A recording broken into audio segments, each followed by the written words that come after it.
Excuse me, oh pardon me, I'm still sticky on the inside.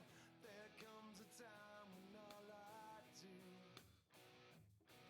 is sit around in contemplation and curse my situation. I'm just too bored for normal news. Be careful of what you wish for. Impossible to just ignore. One last time is all I need to get my life in stocks in order. They're on the rise this quarter. Beware of certain friends who sell you out when everything is free.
Hello, welcome to the stream.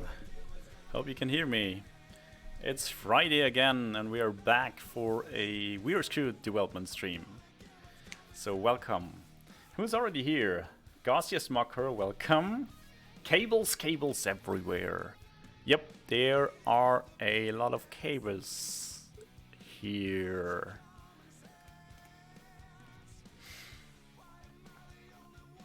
And it should be working. Just tell me if the audio is okay. It's not muted. Definitely not.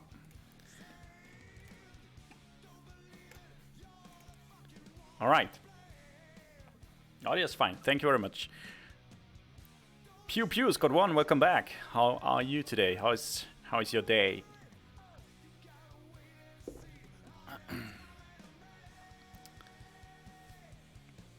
Okay. So it's a fine day. Because the weekend is coming, right? Went for near police dinner, now working. Okay. That doesn't sound like weekend is coming, but still sounds good.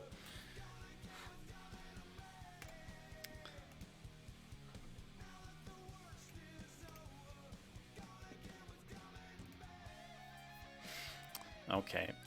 So today we're gonna take care of a few things in We're Screwed with our level generation. This so basically what I implemented last week, there has been a lot of different things that we built on top of that, and added a lot of different flags that we can use to have modifiers for our levels. And there's a couple things that I want to add today. It's more like random fragmented stuff that we saw it's necessary to have it here and there. So we'll just, I think we'll just go ahead and do stuff. But as always, if you have any questions about the game development in general, whatever, this is also like an AMA session, so ask me anything. I'll be happy to answer all your questions if I can. Alright. First up, where is I have a cheat sheet somewhere with a lot of stuff.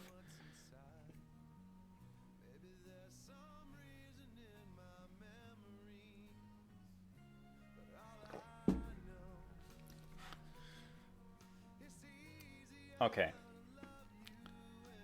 So the first thing is with our map flag system.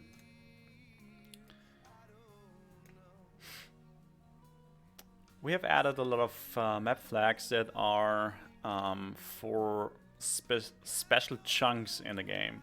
So that means if this map flag is selected for a map generation, you get a very rare or special chunk somewhere in the level. And the problem now is that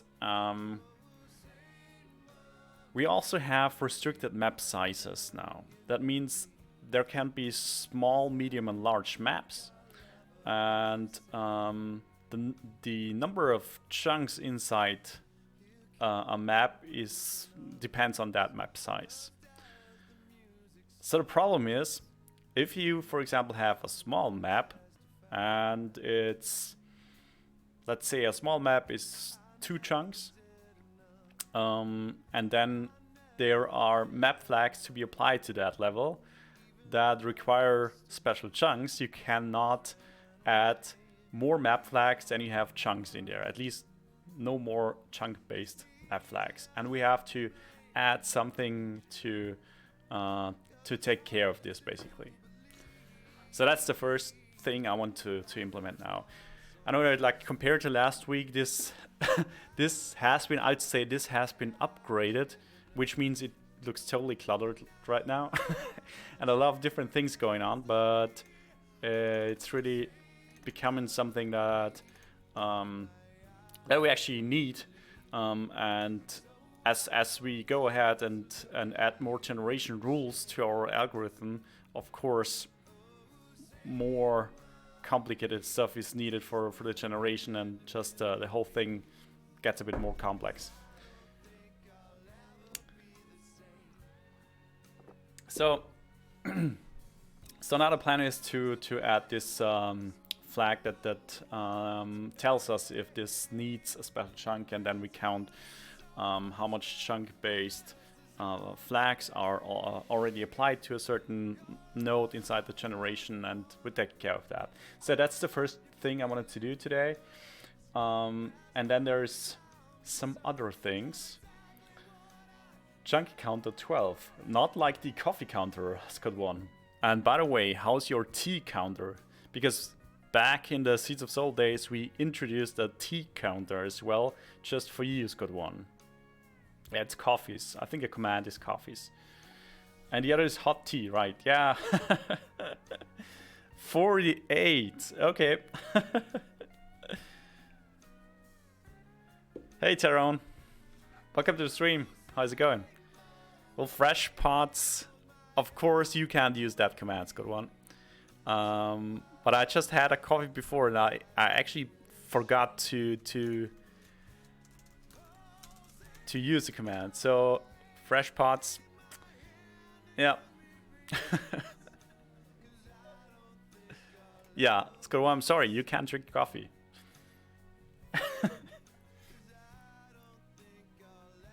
And welcome back, Hulk Davidson. How's it going today?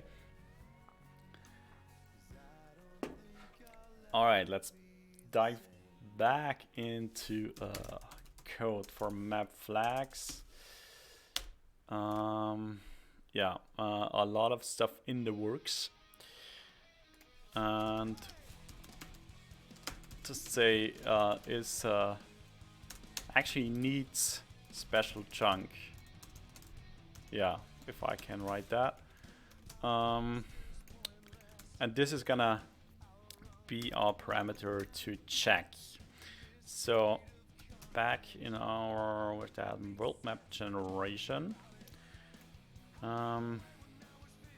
Yeah, there is a lot of stuff going on.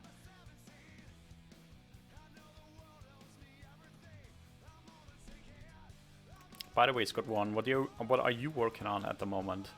Any secret stuff?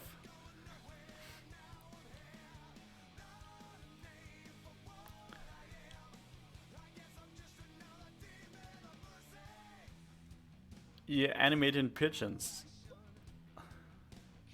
You mean air rats?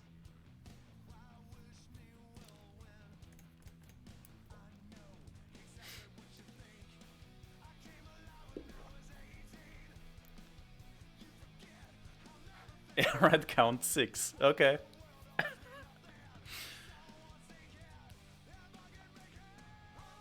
So when is that show airing then?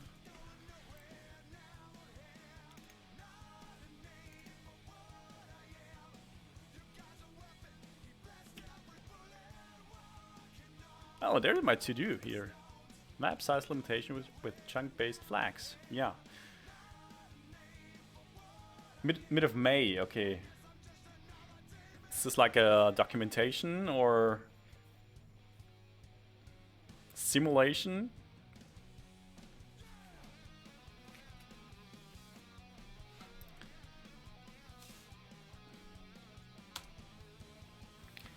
So I think here we're gonna add some additional rules later on as well, because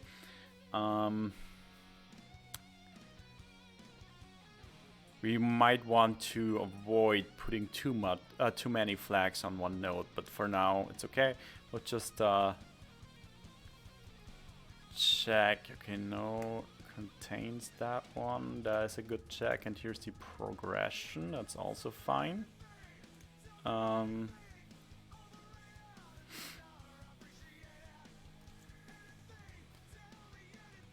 So basically, what we're trying to do is what is the current map flag?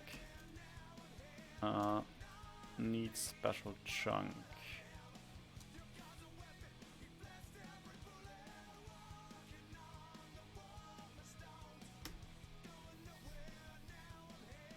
Okay, so actually the node we're checking it has map flags. So there's another problem here, because we have map flags and then we have map sizes, and map sizes, the map size can be small, medium, large, but that doesn't mean it has a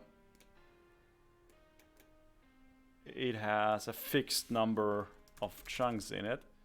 Oh, hang on, this is compiling. Come on, look, you can do it. Yes, okay. So where is that setting? Chunk counts here. Right. So if it's a small map, it's 2 to... Okay, no, this is set at the moment for debugging purposes. I guess it's set to 2, from 2 to 2, but it could be anything.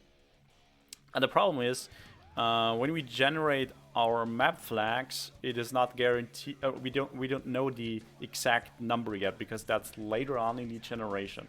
That's actually only when you really select a level, then it will be generated, and then we know the exact number. So two ways to change this. I mean to implement this. One thing is that we define the actual size right now when generating map flags, or we just allow the maximum number to be the lower end. Scott 1 has network errors. Oh no, but you're back. It's kind of funny. The last message was ORF2, and the next one was, sorry, I had a network error.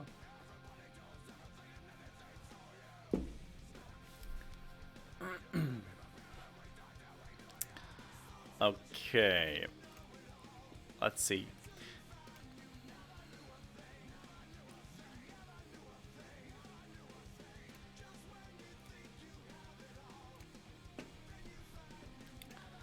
So let me quickly check when we reassign those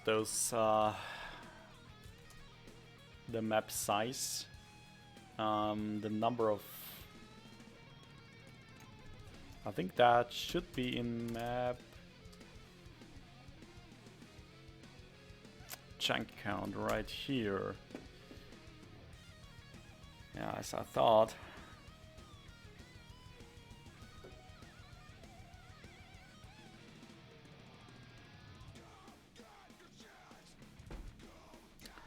It's in the actual generation. Oh no, this is just okay. It takes it from here. Ah, okay. Oh wait, that's a good thing. Actually, I already changed that. That's good. Because so here it is. It selects this random inclusive, and this one, yeah. I need to clean this up, but this is the one that we actually use right now.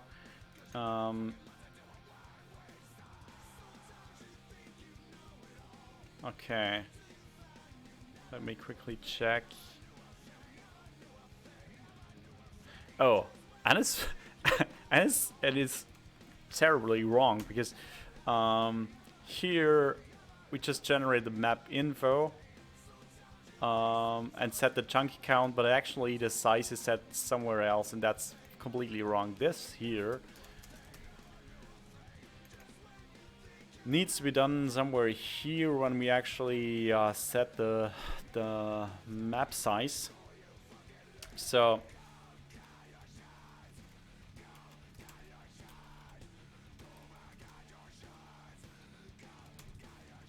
and that's yeah, map size.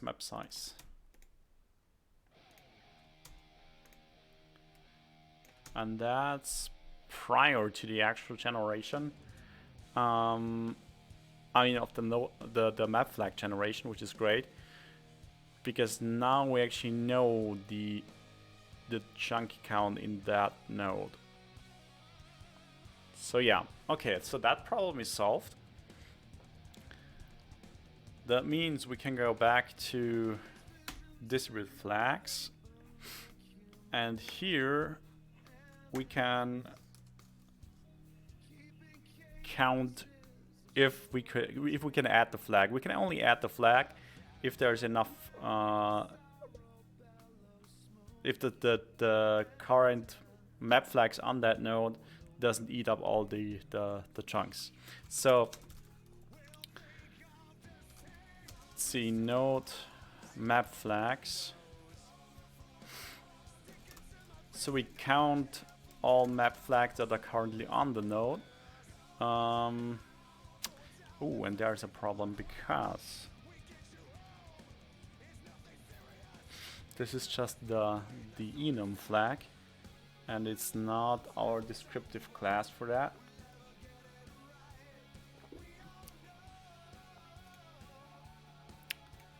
So we need to find a way to get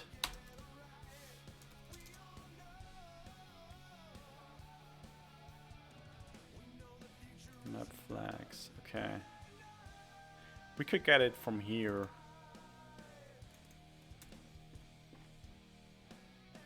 So then do a flags and node map flags. And let's find the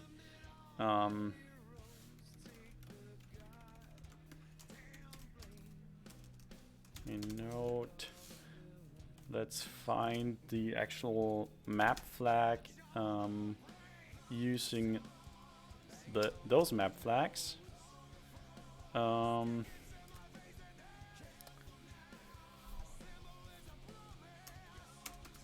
Find, like, could you do a first or default? Yes. Okay.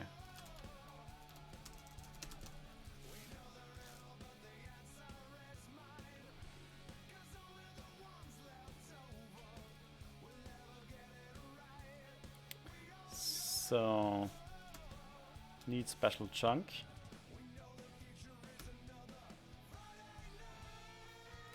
That is a map flag. Ah, okay, that's bullshit. So I actually need where the flag ID is the map flags in node.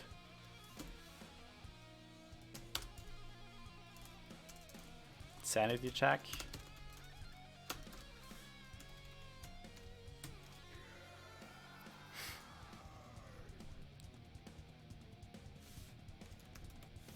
And this map flag needs a special chunk that's already in there. Special chunks needed count.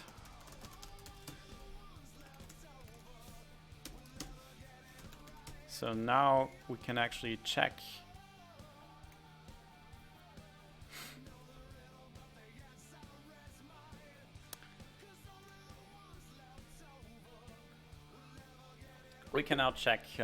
if those are too many. So where do we get the node?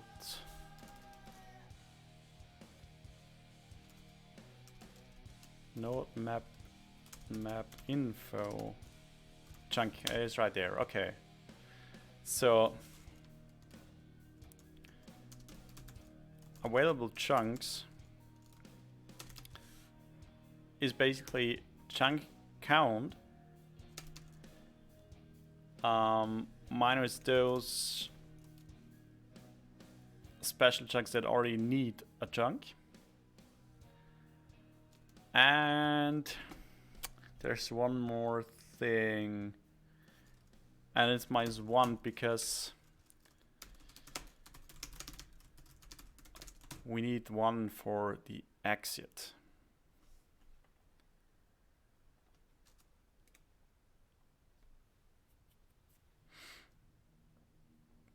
So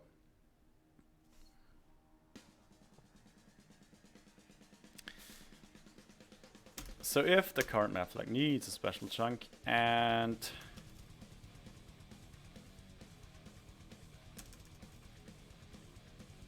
wait, either we don't need this, or available chunks is greater than 0, then we could do this here. We could also move this one in here.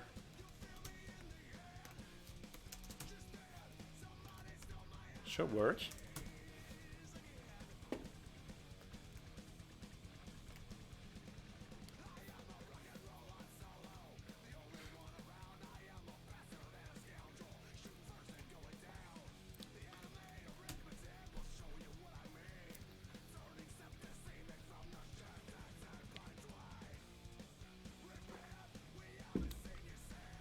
So what are your plans for the weekend, by the way, everyone in the chat? What's going on?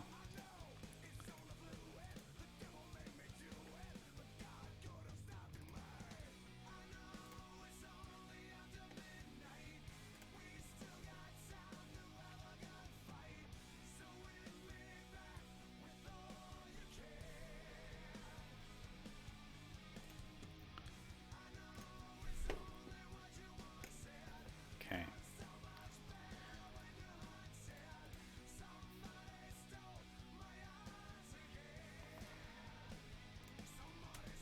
So I think that this should do the trick. Let's check again.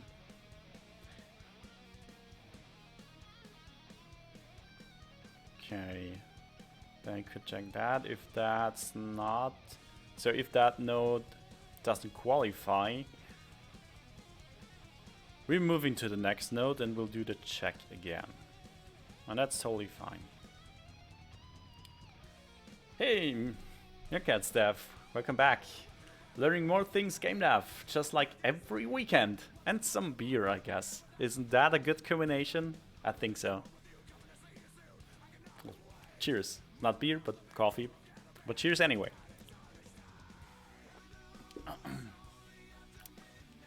Game dev weekends.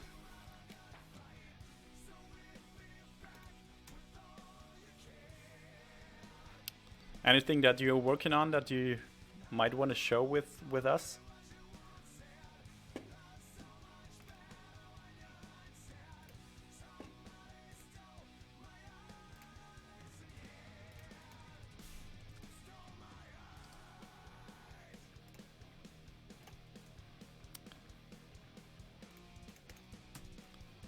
Okay.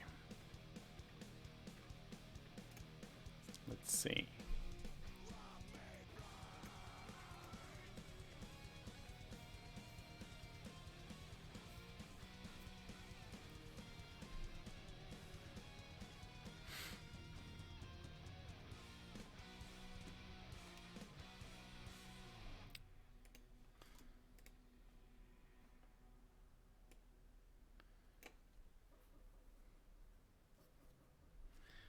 Okay. So what's the proper way to actually test this? So I will just go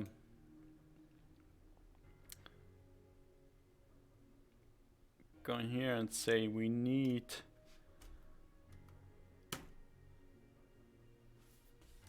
we're just generating more flags. Also, we need to set those chunk-based flags to needs special chunk.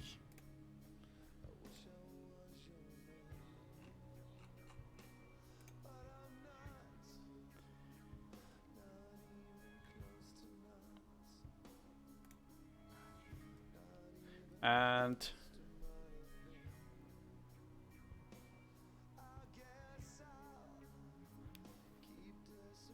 if I now set, because we have another parameter that, or a list of percentages, where we could say there should be like a certain percentage of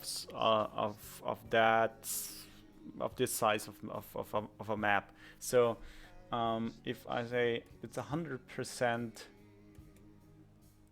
small maps, this should. Okay, that does not seem that's a challenge. Let's see. Scrap yield doesn't need. No, it does need. Okay, that's the one here. Okay. I think now for some let's go to some debugging, because that here does not look like it's working. So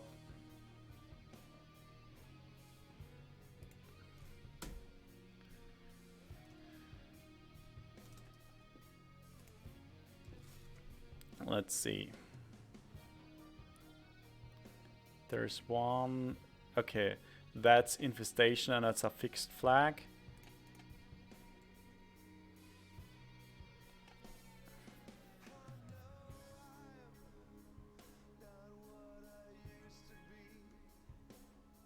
So it actually should go here. Chunky count is 2 because everything is a small map. So available chunks is 1.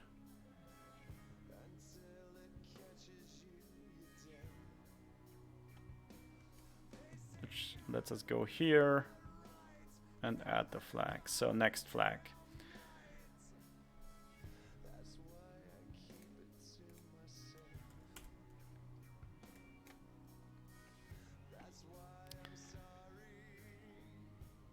Still 1.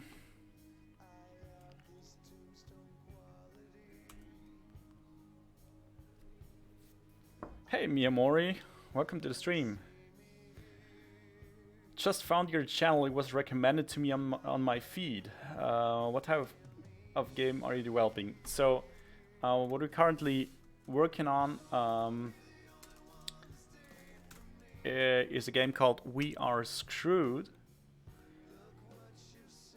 And if I find the right command for this, here's the trailer of We're Screwed. We're Screwed is a couch co-op space action game. You and your friends are on the worst space vessel that there is in the known galaxy, and you have to work together to in the end save the universe, or the multiverse actually. And you take on certain roles in the ship. For example, someone is the pilot steering the ship, someone else is operating a turret, someone has to repair a ship, and you work together to, yeah, basically and hopefully not screw up. So that's what we're currently working on.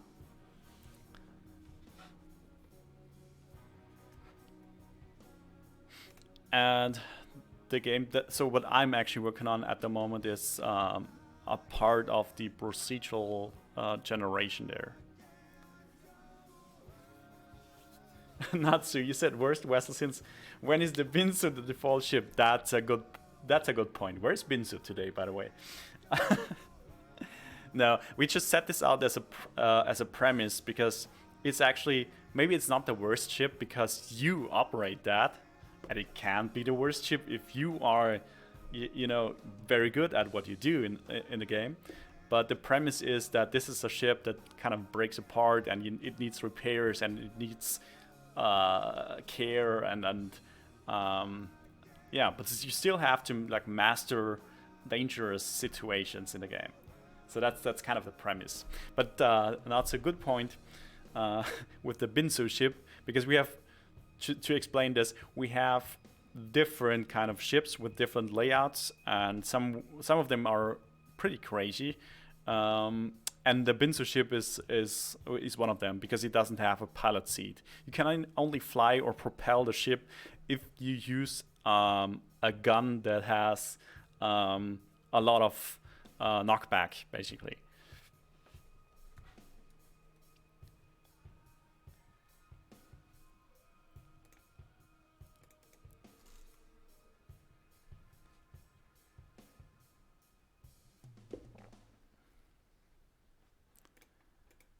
And again, as I said before, if you want to know anything about the game or the game's development or game development in general, I'm all ears, and I'll be happy to answer all your questions if I can.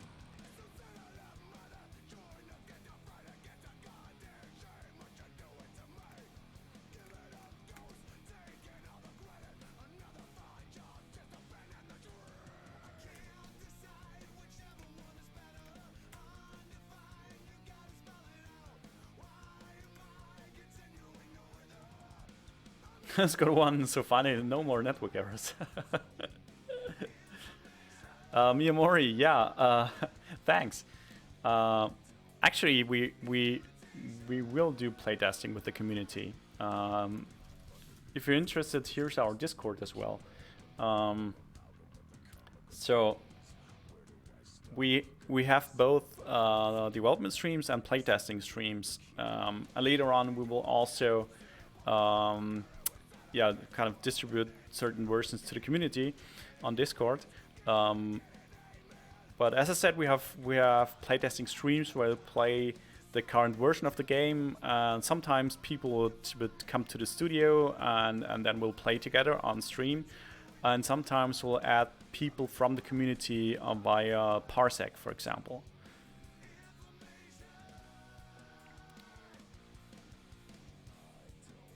Let's go on. So yeah, my art animation for Salzburger Festspiele is something 100 years here. Okay. I get it. Sounds cool. Yeah, looking forward to seeing that. Hey, Uvalab. I don't know if I pronounced that correctly, but welcome to the stream. New question here: how do you actually run or test the code? Curious to see what it looks like. So, you mean this piece of code that you're actually looking at right now? So I'll show you in a second.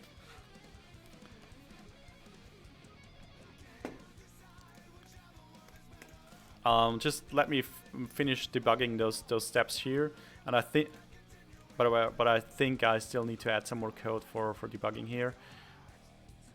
So there's 2 challenge chests, infestation and challenge chest.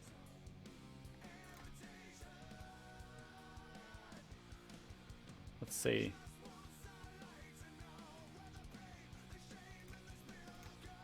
I need to add a little bit of code. So, coming back to your question now, this thing here is the generation that we kind of use for the game. So those are the, so here this is one level or one decision that you have in a game, and this is one. So this tool here is just an editor tool, and that's actually, we built that because we wanted to have something where we see the whole progression through one mission of the game without actually starting and playing all those levels. So that's actually an editor tool I can use just to pre-generate everything without really generating like the level geometry and so on. So without starting the game, just in the editor. And that's super fast because you can just change settings and then go for generating as many missions as you want to.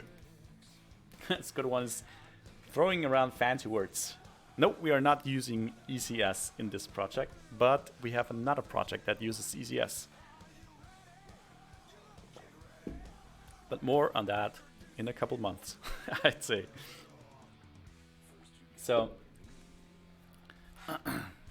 in this case, we can just test what we have done by using that editor tool. I have no idea if that answers your questions, Uvalab, but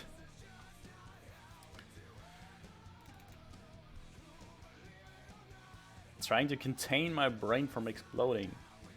But this is cool stuff though. Thanks. So what are you working on? Oh, by the way, there is a our bot just send a message for wishlisting We're Screwed, because We're Screwed is already listed on Steam. If you like the game, please wishlist the game.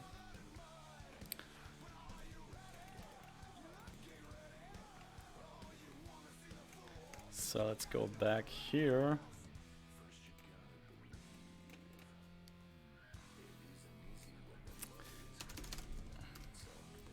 And this is just the debugging trick here.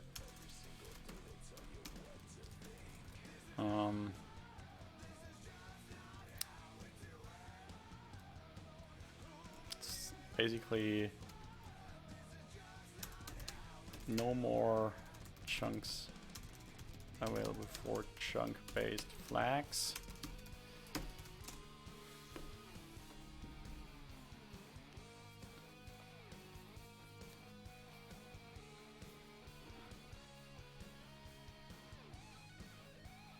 Chunk counter 13. So Scott 1, you're totally into counting everything today.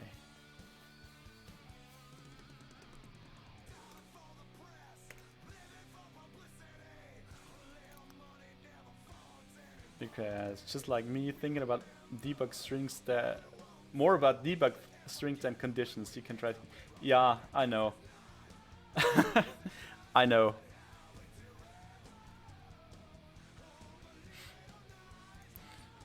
I think I used debug conditions a lot back then, but then it was like this phase where just Visual Studio and Unity would crash like every, I don't know, half an hour or something, and then these will be gone.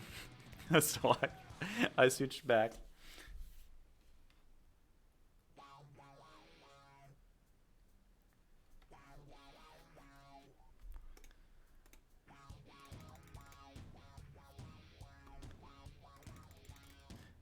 Okay, so we actually want to see if at any time it reaches this line here, and it doesn't, which means, yeah, breakpoints. Nah, random locks to console.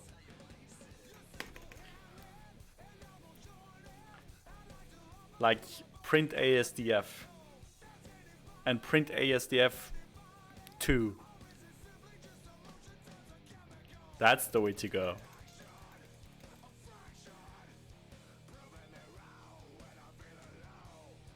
Break. I don't want my application to break. Good point.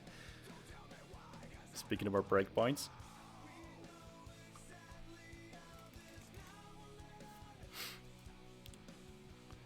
Okay, this is gonna be embarrassing, but let's see. ASDF.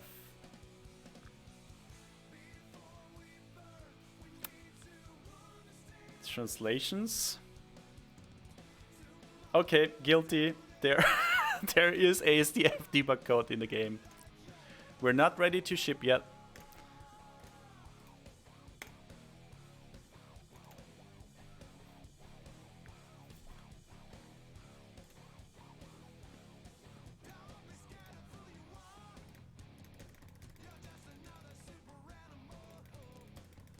Yeah, I think every large code base has those ASDF or test 0, test final, anything like that somewhere.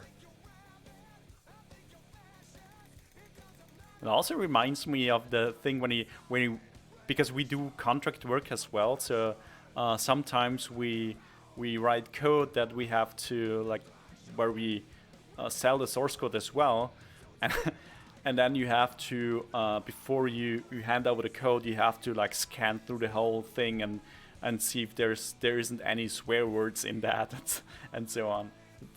Sometimes really funny what you could find there.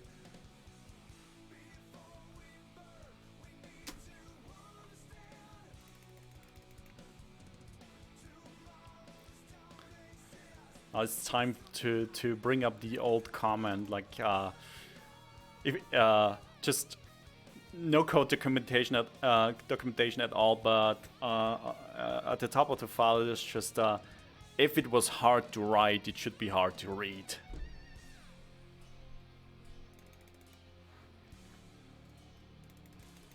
Alright, so still that does not trigger here.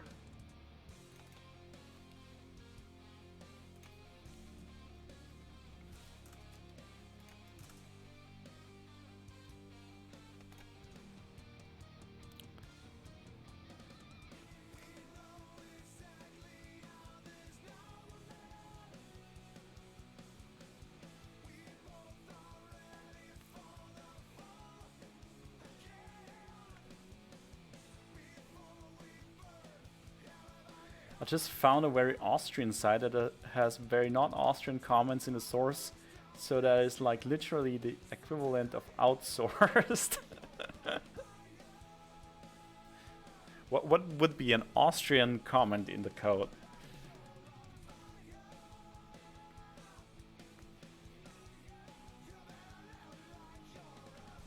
We are using Schwarzenegger parameters all the time.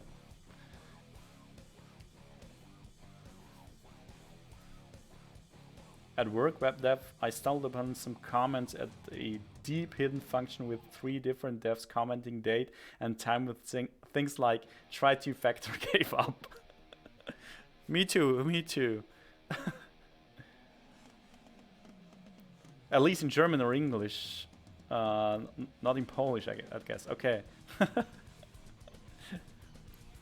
No, I think when you write code, you should write all your code in English. And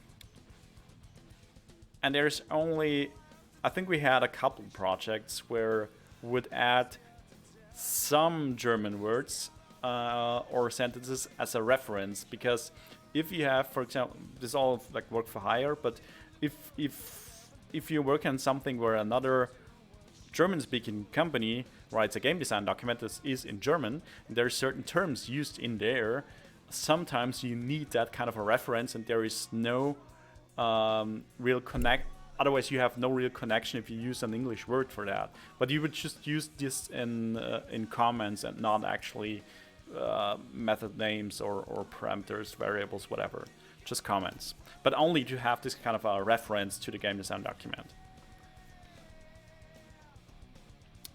I think for that I would make the excuse, but or the exception actually. What I just made up was an excuse, so.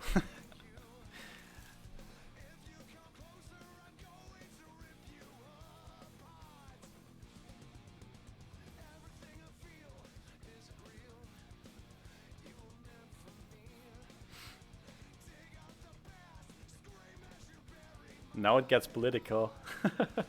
Raffle.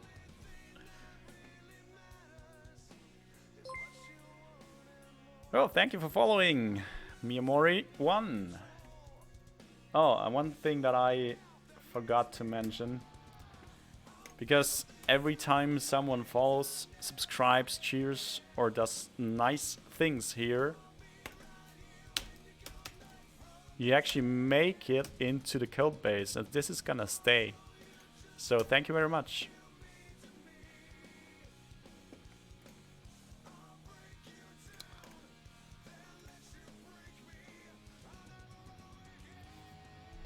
Oh yeah, by the way, because Microsoft, we just used that. Thanks to Xantica and thanks to Mikuai in our team, we have new emotes.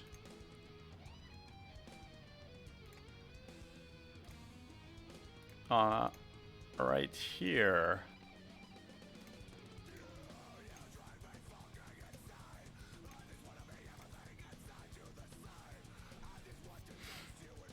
Take a look at them. Awesome. Awesome dev cups.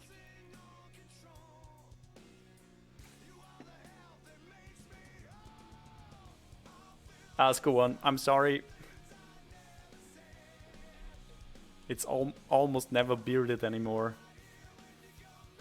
So sorry we had to change that, but you know, things change. No more beards.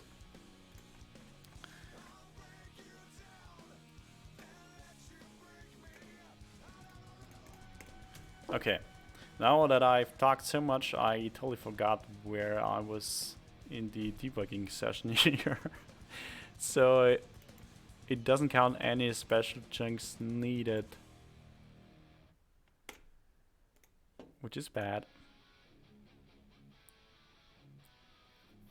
You know, Almost Bearded, aka Peter, now has a fully grown beard. It's true. I have to tell you this, it's true. He kinda grew up very fast.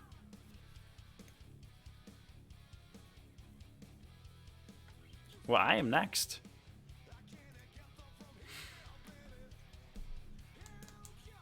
I'm so sorry to disappoint you, but I'm just not able to grow a beard. It just doesn't work.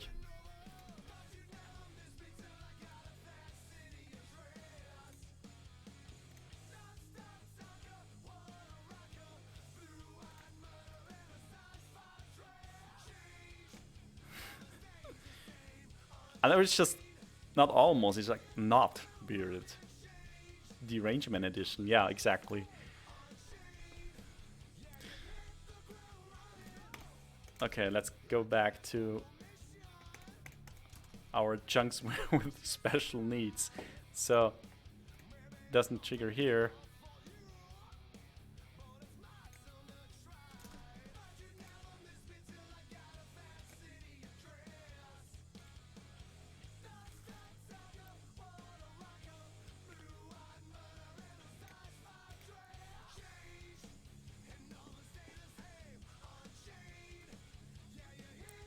So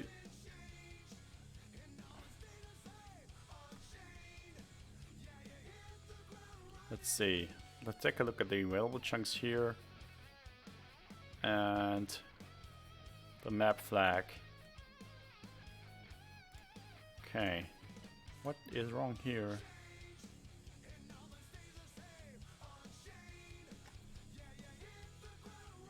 Do you think streaming negatively affects your coding experience? No. At least it doesn't affect my experience. Maybe it affects the code, alright.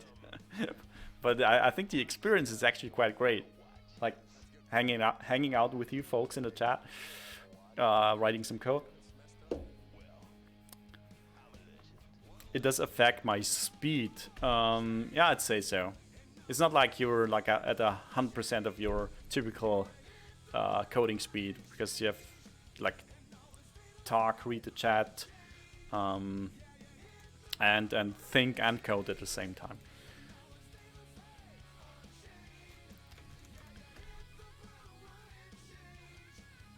So I think to make this easier, we're gonna remove the fixed map flags. Come on, can do it.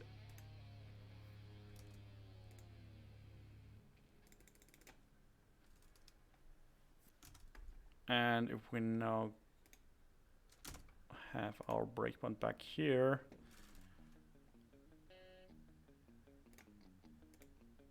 locked chest rare.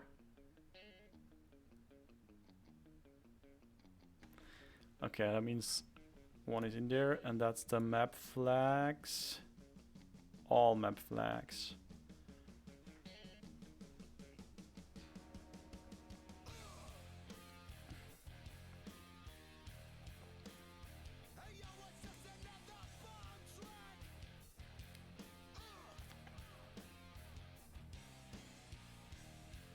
So why?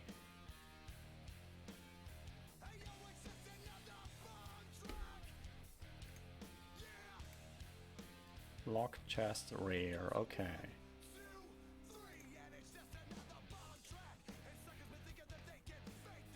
Wait, what?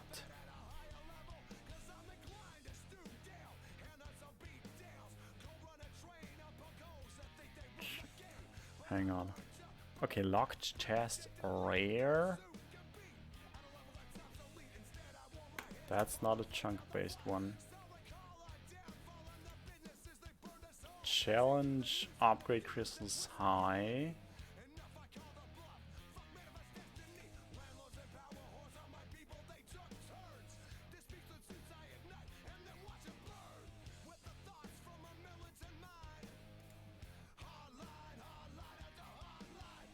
Also not chunks. Challenge chest? No. No. Challenge upgrade Chris. I'm not sure. I have to look this up. Because that's the name of the object.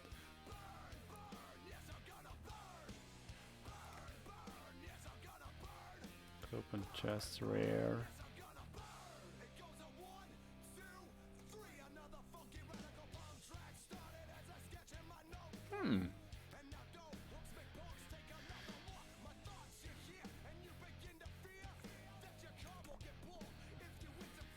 Let's see.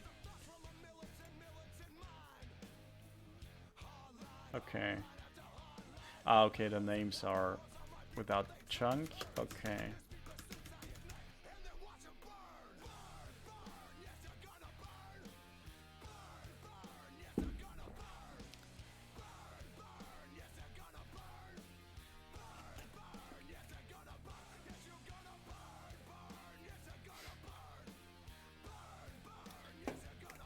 Okay.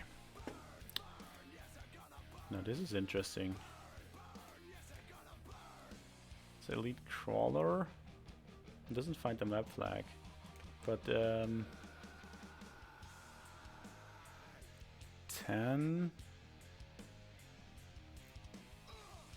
Wait, what? So why is it? This is a list of all available flags here.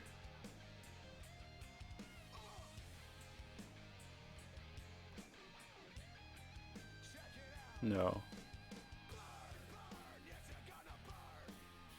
I mean, it should. Okay, now I get it. So the problem is, because the way our generation works with the flags, it's actually distributing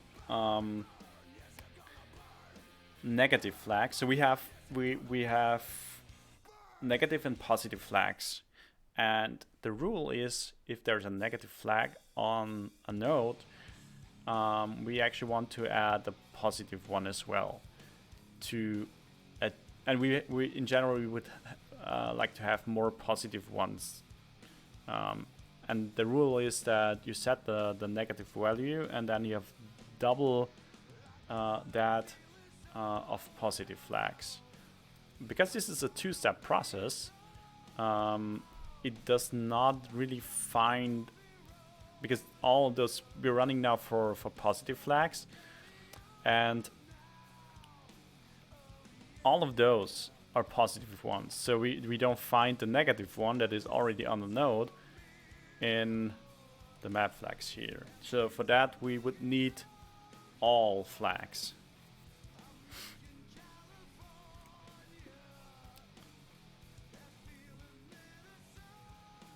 Because on the node we only save the enum. That's the problem. I think there is... Yeah, map flags is just a list of the enum values. So... all map flags.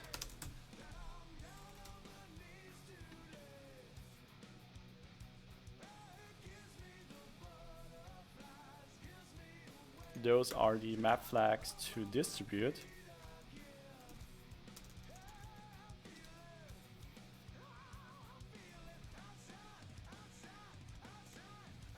And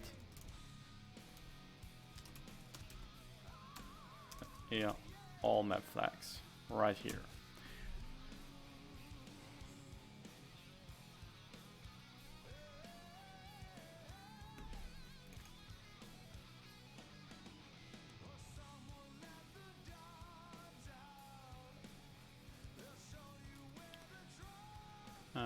Is there... Because that's a list of all of them. We could just use... where is that? Oh yeah, here.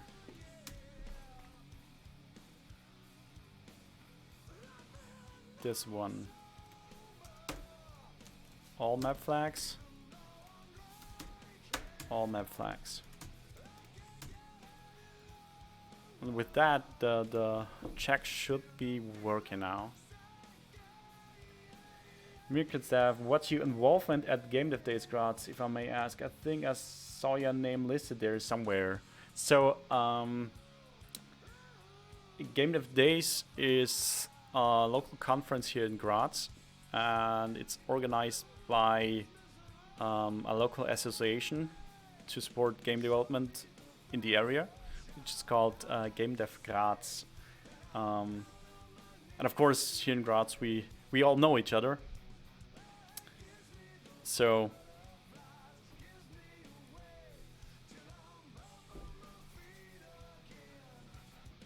I've no idea where my name just popped up there, but of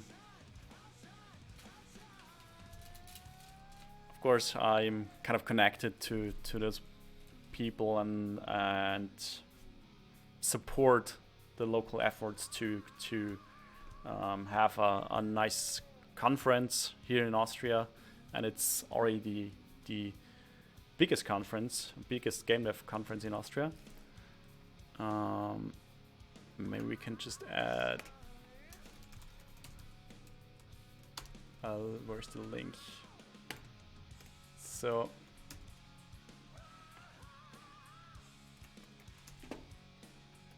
if we want to check it out, it's gamedevdays.com for everyone who does not know that yet. I think the info there is from like last year, but there is an amazing lineup of speakers every year, so be sure to check it out.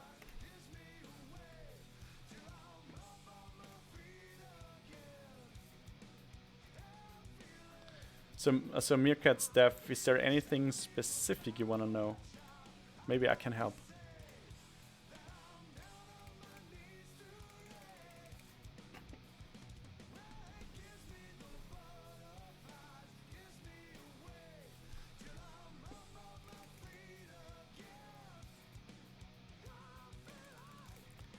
Okay, it seems to work now. So we don't have any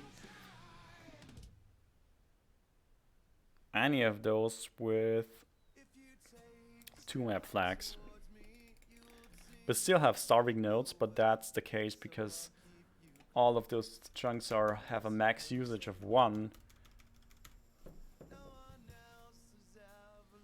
Just try to work out the who's who in Austria and who's connected to what, stuff like that. Okay.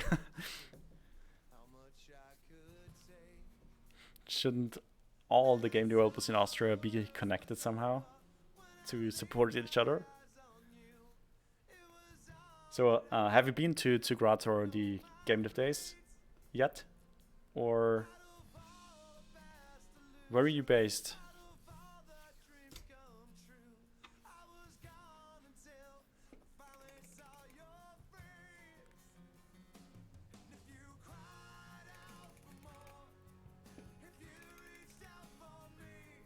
Okay, so that works now, which is good. I mean,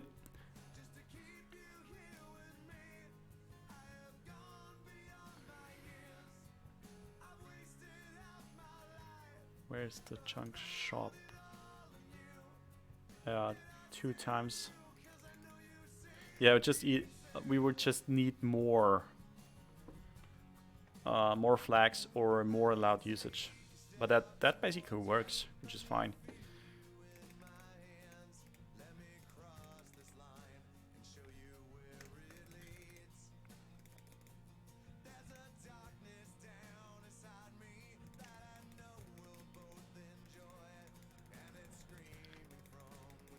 So all of the levels are now small. If we change that back to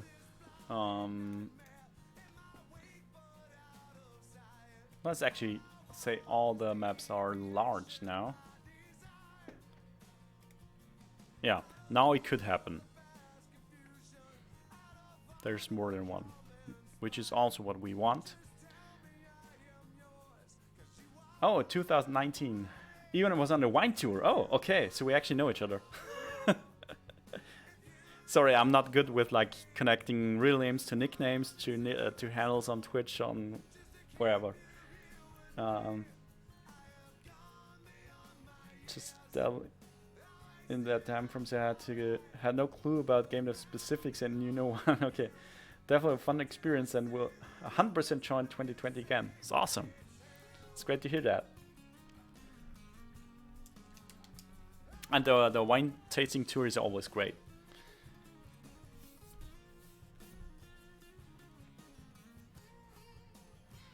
There's like the special kind of social Sunday. So the conference is 3 days, 2 days filled with talks and like soaking up a lot of knowledge. Awesome parties at night, of course, and the Sunday is a wine tasting tour throughout the southern Syria area.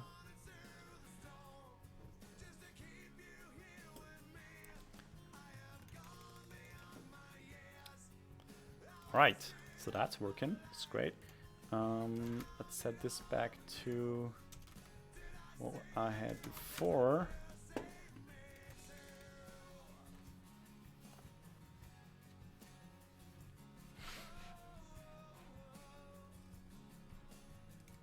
So now we have, okay, of all of those nodes, 15 small, 8 medium, 5 large, which is fine.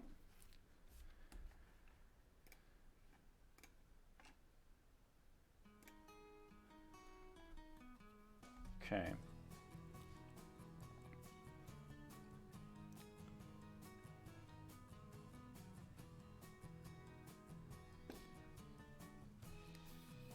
So now that this is working, should also do a commit of that.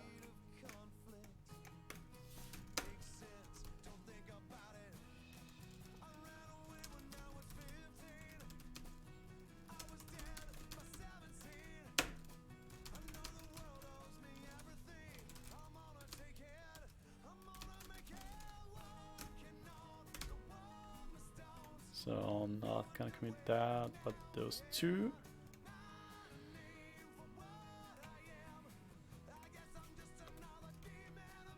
Okay. So next on my list here is, in this, in the way we generate the levels, it could happen that we have to drop flags. That means if you have a certain amount of flags that you want to distribute, but none of the existing nodes qualifies for this flag because it's either too much on that node already or some other rule, and that means, okay, sometimes the flag has been pre-selected but it cannot be used. But I already added the dropped flags here. It doesn't really happen so far, and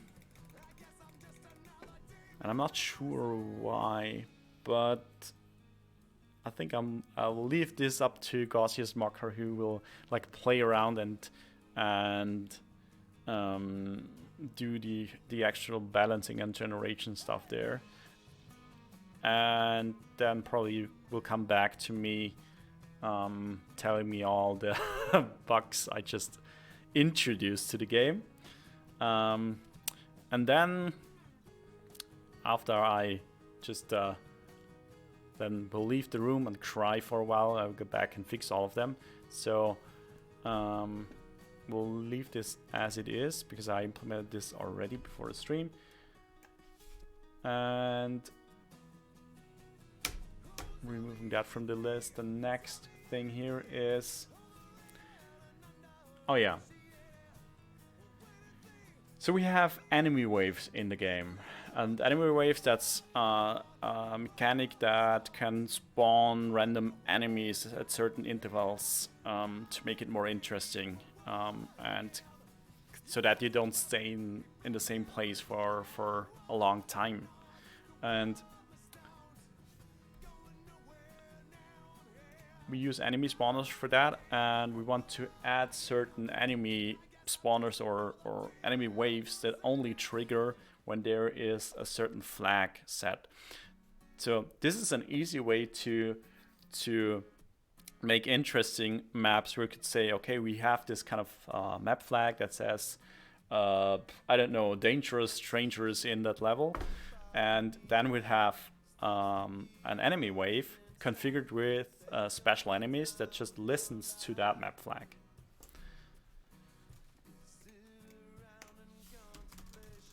Let's see, enemy wave.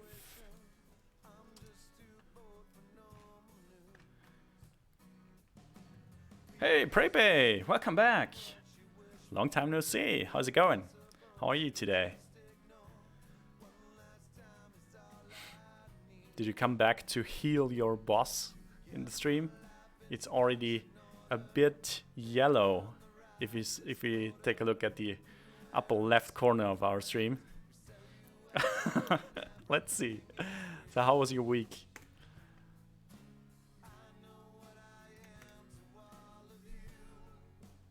Okay, that's spawn wave.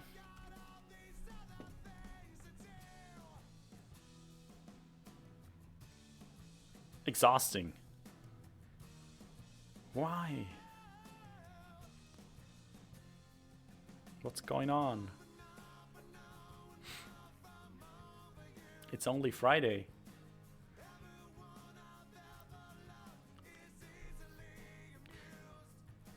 Okay, so there's different types of enemy waves we have in the game.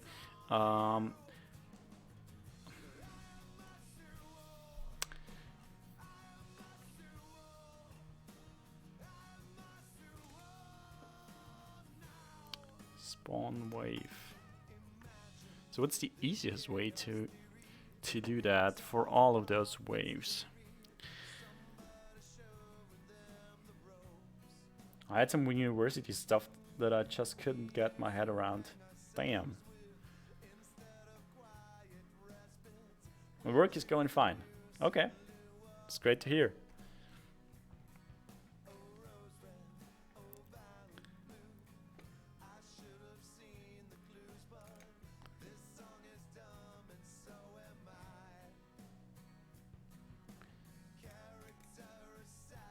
Okay, it's a spawn wave.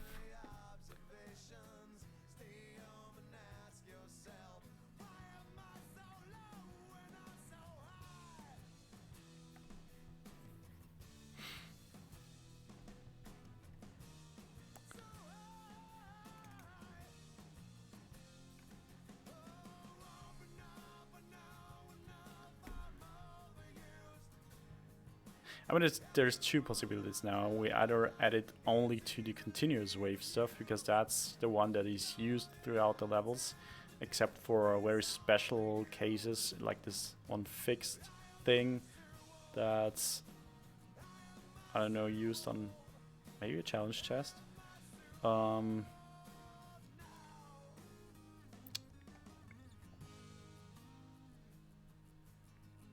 Yeah, I think that would be enough.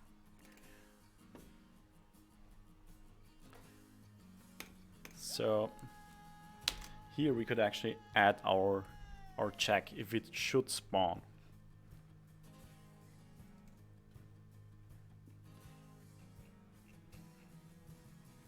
Enemy wave info.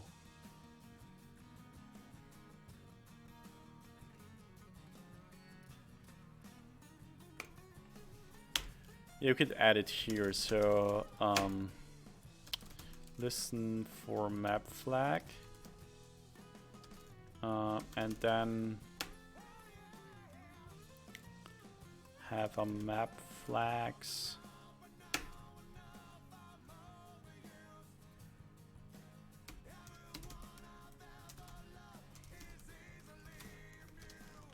and that's a nice little thing, by the way, because this show if stuff that's coming from the Odin Inspector plugin that we use. So you can actually use that to only show this in the inspector if some other parameter or variable is set to a certain value. It makes it easier to see what you can actually configure there in the inspector.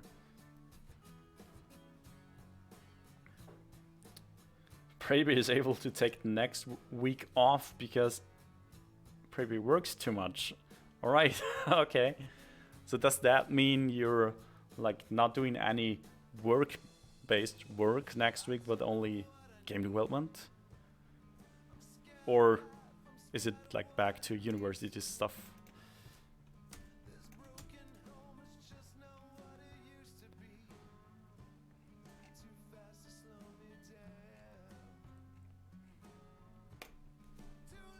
Okay.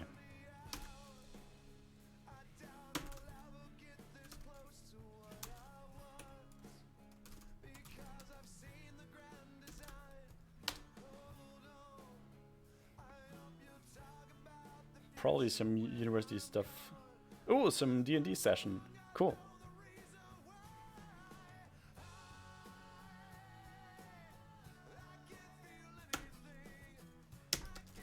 So how would I...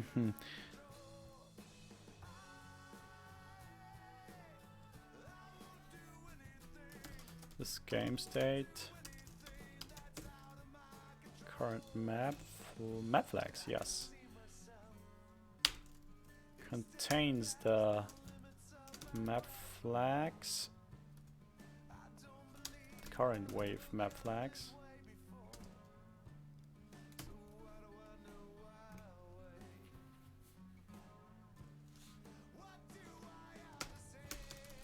So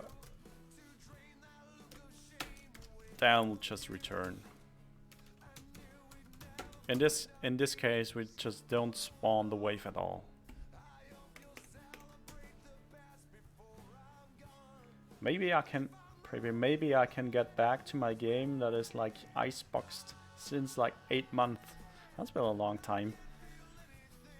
The typical thing that I do when I come back to projects that have been kind of abandoned for a couple, I don't know, months, even years. I take a look at it, then I would do several face palms, and then I still find the idea interesting. I start kind of from scratch again. Or sometimes I would realize, oh, there's an update for, I don't know, whatever tech is used in there. And I start updating, and then basically it ends up the same way. Rewriting all the stuff.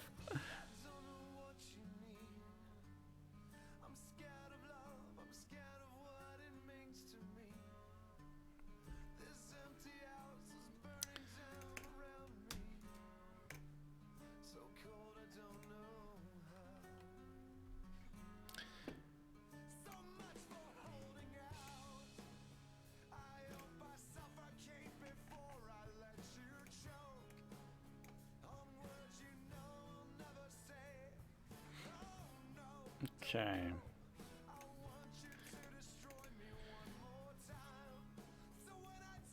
Well, not going to go from scratch, but I'm most likely going to throw out most of the game logic, but keep the controls and the other stuff. Yeah. Let's just call this iterations. That's what you do. You iterate.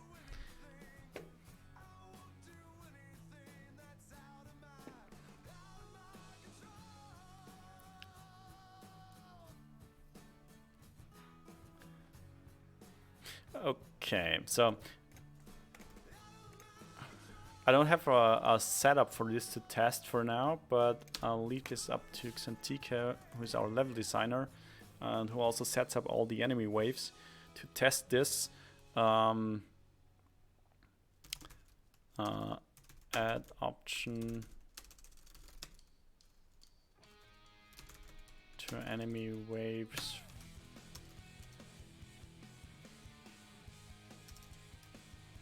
To listen for map flags. Yeah. Enemy waves. That's a ticket number 1270. Okay.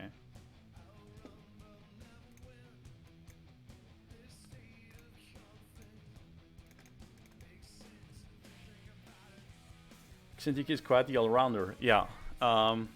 Brings me back to the typical setup in an indie studio because everyone has to wear a lot of hats.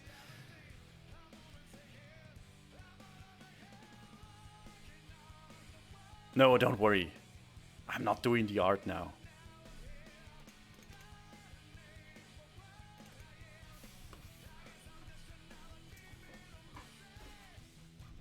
I may at least programmer art.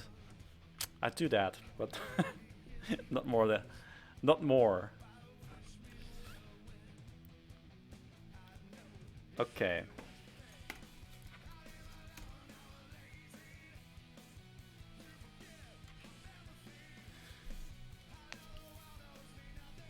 Alright, so next on my list, and this is very fragmented stuff today, but back to the map generation.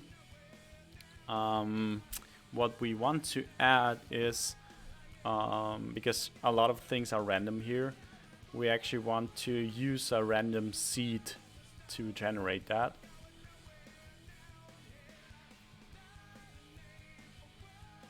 And for that, I think we might, at least for the generating.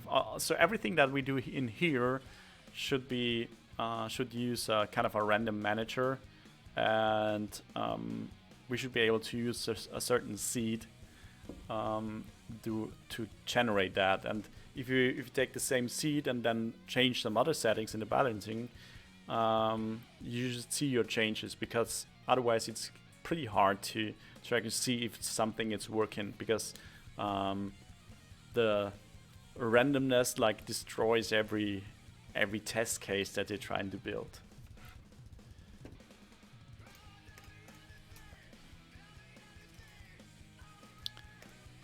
Okay, isn't there any random manager stuff? Oh, here.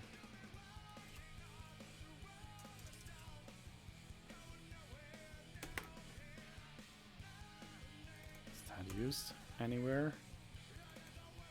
I think it's in the old generation. Okay.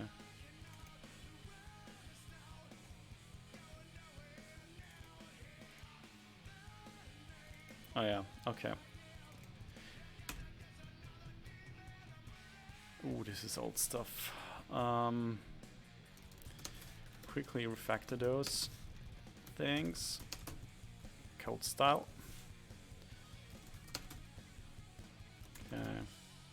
Okay, it still uses the seed here, which is good.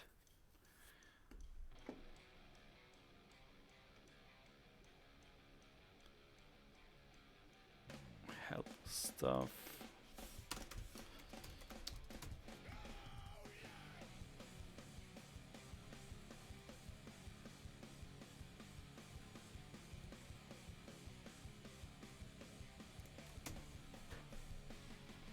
Okay.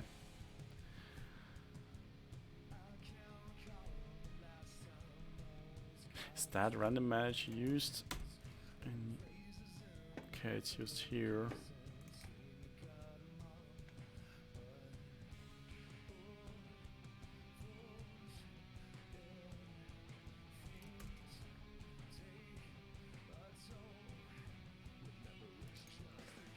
It's used in the item pools. Okay.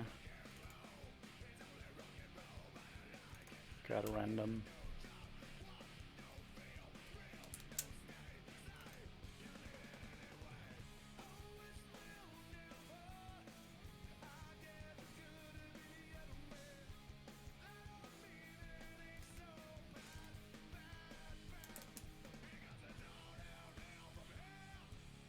Okay, I think we should use that, but still I think I need to add a few things here and there on the way.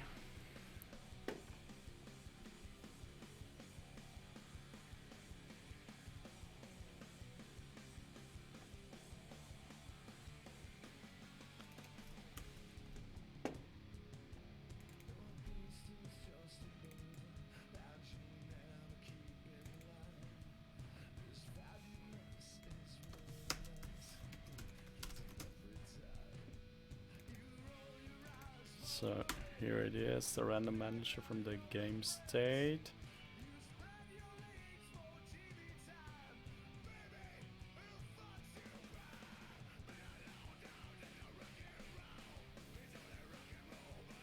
Okay.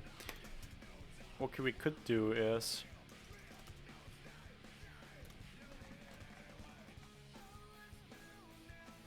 where is that? Okay, here it is.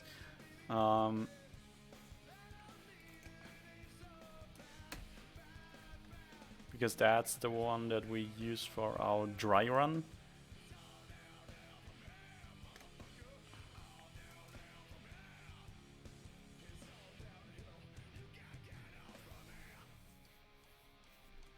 Could add it here, the random manager. And this one would use the one from the game state.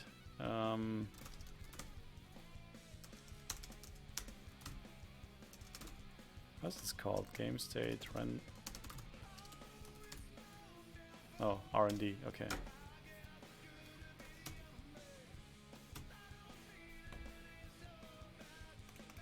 So we add it right here.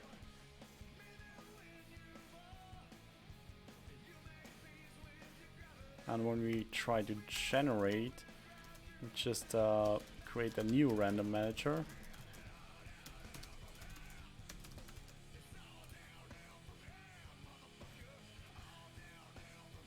And we add the current seed. And the seed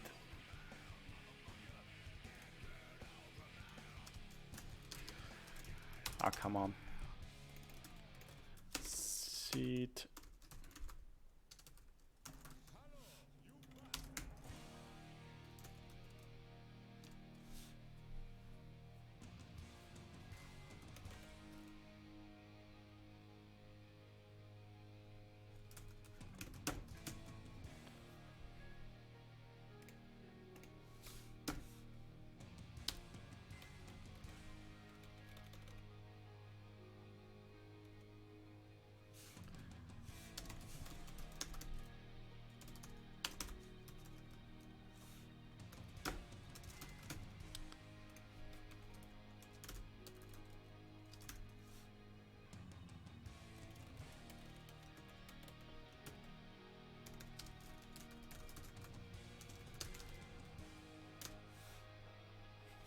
Oh, yeah.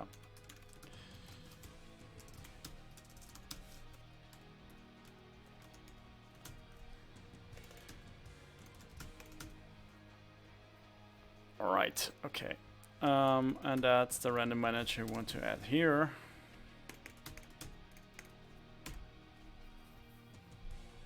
Now we have to find all the references that use random stuff in here.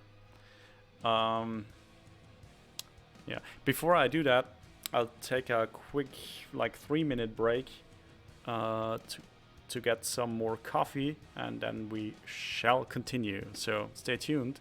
I'll be right back.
Right, I'm back.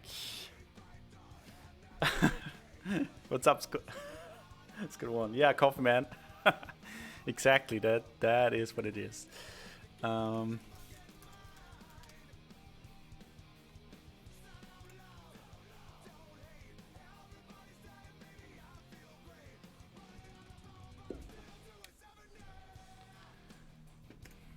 Okay, so randomness.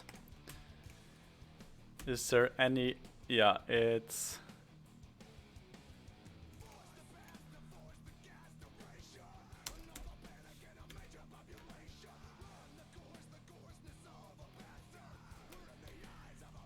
So this here.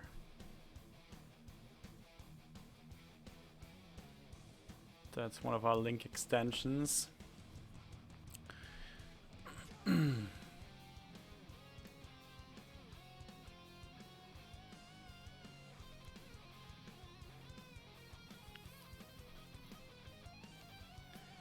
So now I'm thinking, because we could, of course, just add a random manager here, and if the random manager is used, then we use that value.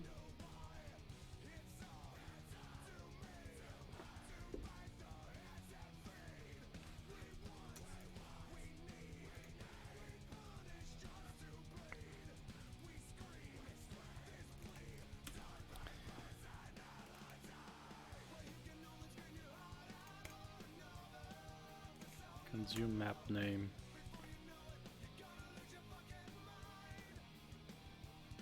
Okay. And map names they don't really matter. No randomness in here.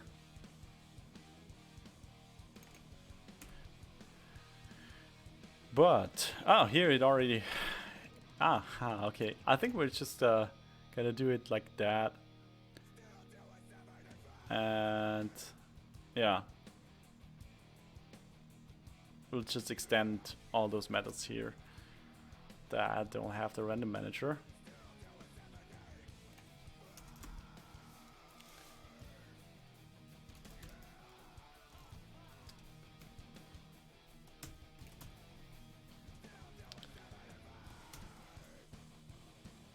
Just like that.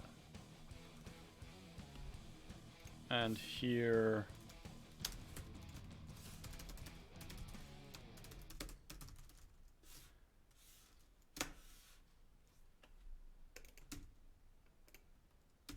use that random manager.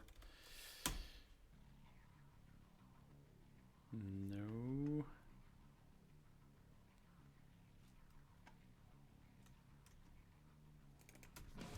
So that's actually this one.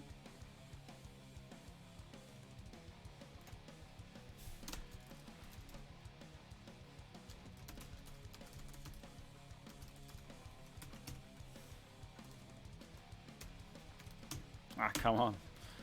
Okay.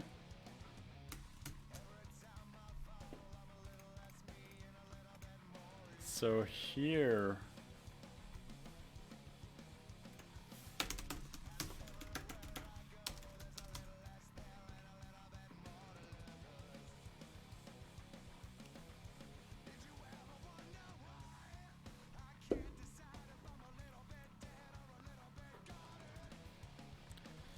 basically just like that.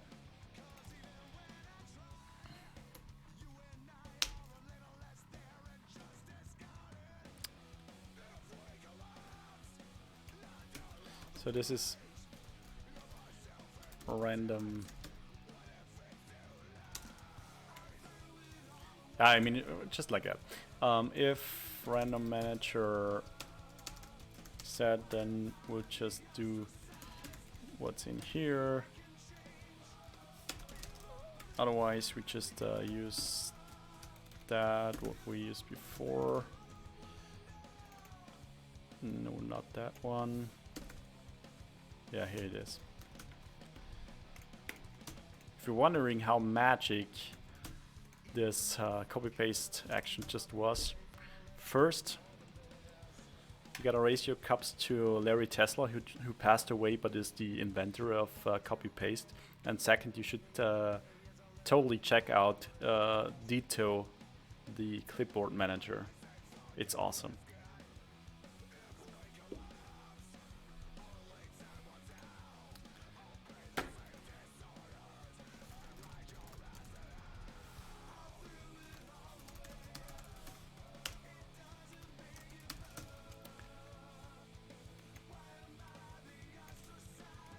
So white is +1, random range. Is that inclusive or exclusive?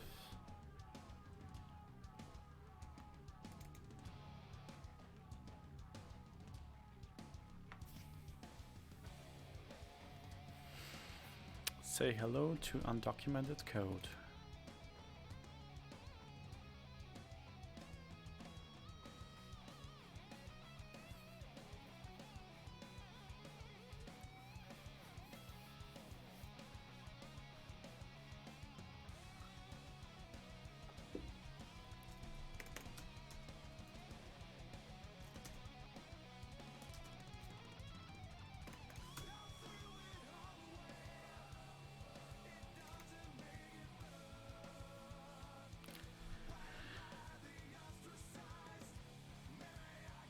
Okay, so it's exclusive. Yeah, it's inclusive use random range community, but I know. No, it's actually no. That's not true, Prepe. So Unity random is because this is this is weird because here if you have floats, it's inclusive and max inclusive, but integer, it's inclusive and max is exclusive. So it depends whether you use integers or floats. But that's not what we are actually using. We're using our own thing, and that's basically the same implementation here. So, which means, because here we want to select a random index for a list, which is fine if we have an index like 0 is like the first value in the list. And list count, if it is exclusive, then it's list count -1, which is the last possible index, which is fine. So that should work. But sometimes it can be a bit tricky if you don't know that like there's a difference between float and int in Unity.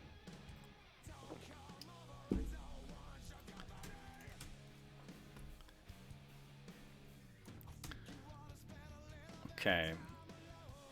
So here we have our random manager in use for the selection here, which is fine. That means we can go back to here where we actually used that.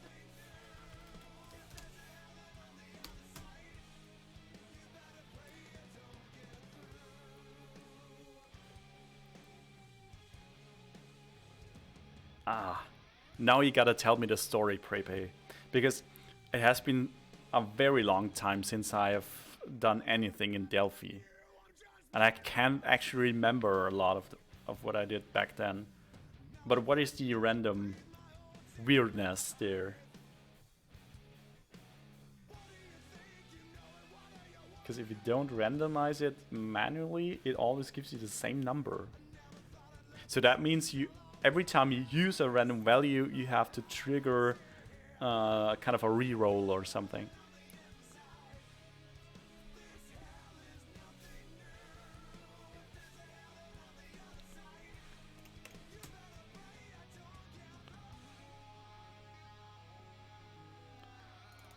Okay, here.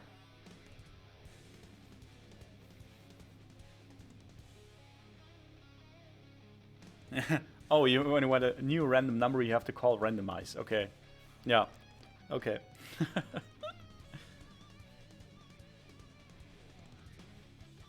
Give it the same seed. Yeah, but is this like every call you should call randomizer, or do you have to set some kind of a seed the first time and then you get random numbers? No, it's really just like you described, that you would just call it, and if you don't call randomize, you get the same number over and over again.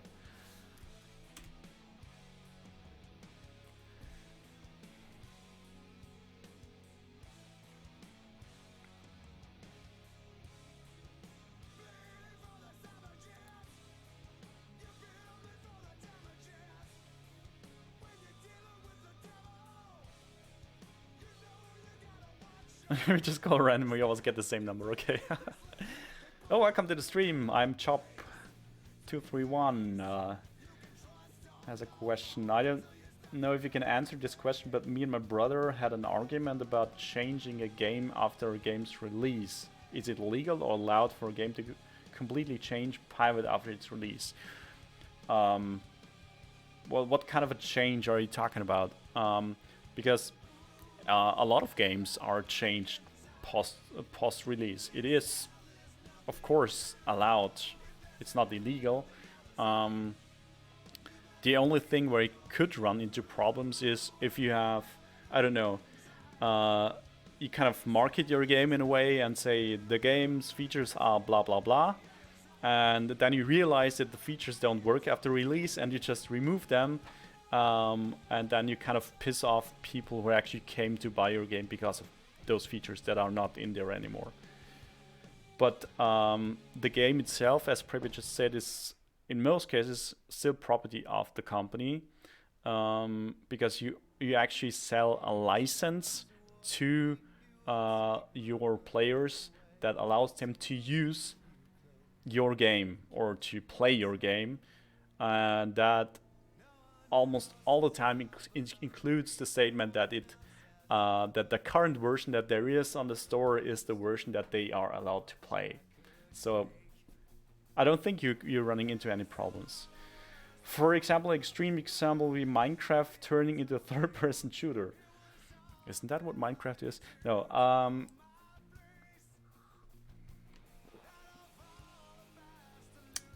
Yeah, I mean, you could do that. The question is, how many people would you piss off if you really pivot something like that? Can you give a more concrete example of what you're trying to do or what kind of game this is? And what is the reason behind changing that?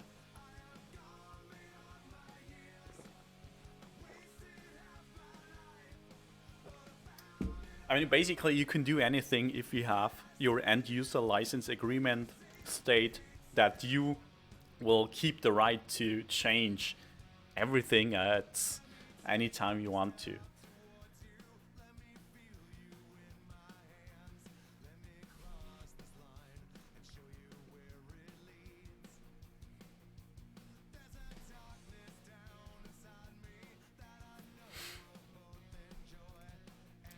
So I think I need random manager stuff here.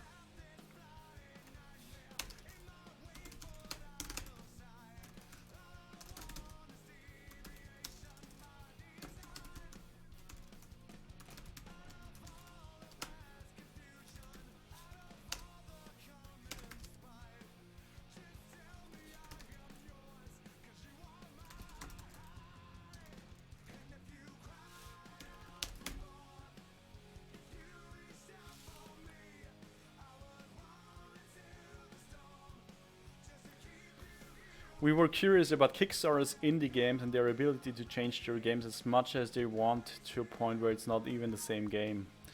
You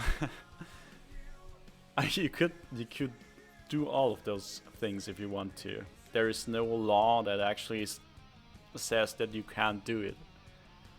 At least if you haven't, like, if you haven't stated previously that you will always like keep off this set of features or whatever in the game, and that's in the end user license agreement. And what the question is, so here it is. Think about a game that you want to change. the number one reason why you would want to change the nature of the game is if the game itself doesn't work in a way, because you see there are some features in there that just don't work, and you want to change it because of that, which in return means that this kind of, I don't know, flawed version or version that you actually don't want the game to be is a version of the game that not many players will play. So you're not messing around with a big player base that has certain expectations, and most of the time is that's the case when people start changing their games. The other thing is, and because you mentioned Kickstarters, if you have something in a demo for Kickstarter, or I don't know, where you kind of make the promise that this is the game, this is how it's gonna end up or look like, and people expect that and give you money for that, and then you change a lot and simplify things, and the features are not there, then of course the community behind your game or backing you will be they'll be annoyed, maybe pissed off, because you promised them something you then are not going to deliver.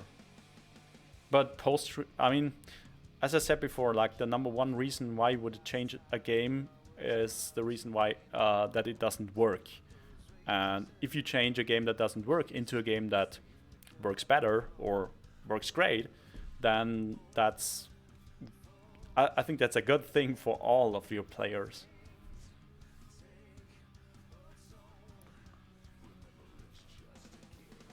Not sure if that answers your question, but I hope so. Now I'm actually curious about your game that you wanted to change.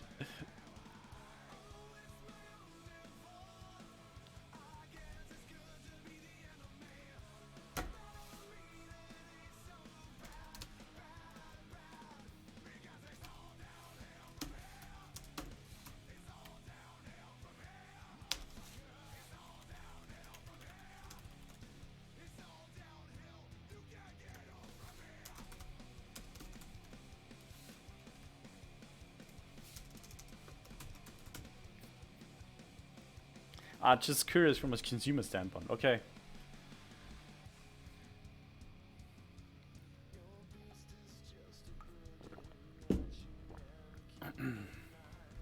I mean, there's a ton of games that really have.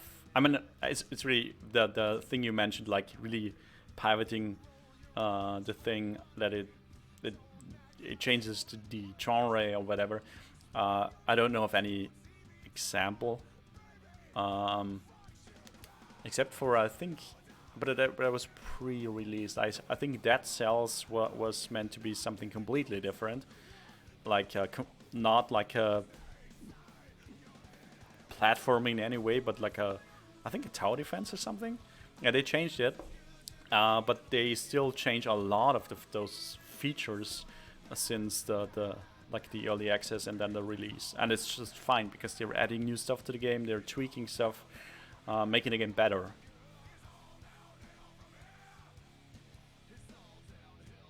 Yeah, that's right, Prepe. The thing is, if you do a Kickstarter and you do something like that, where you can't keep up with the promise that you said that what you would do in the beginning, then you would lose trust of your customers.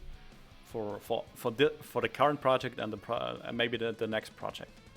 Hey, Pokalan, welcome back. You have missed everything. Oh yeah, No Man's Sky is a good example for that. Promise the world. No, promise the universe. And then don't do it. But they have, I mean, you gotta give him that, because No Man's Sky, they have added a ton of stuff after its initial release. So we were just staring at my code. No, we're just talking about about the implications of a developer changing their game post-release, like completely changing the game. Like if you have released the game and you have a player base, and then say, okay, the next update's gonna change the game into a third-person shooter, and it was a platform before or whatever. So that was actually the question from I am Chop in the chat.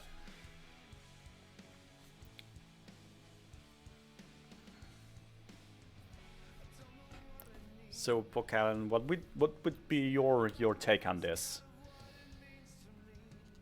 Stellaris, okay, yeah.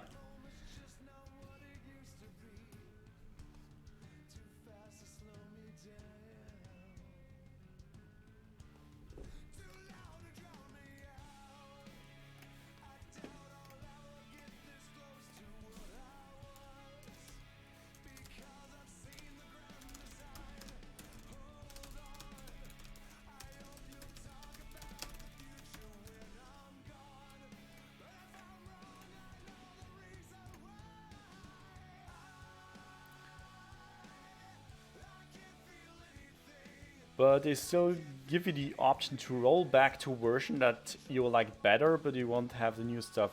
I mean, that's fine too.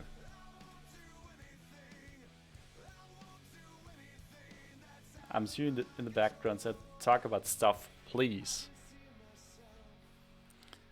So I'll talk about the random code-based stuff that's really boring, but makes some background noise for your suing action.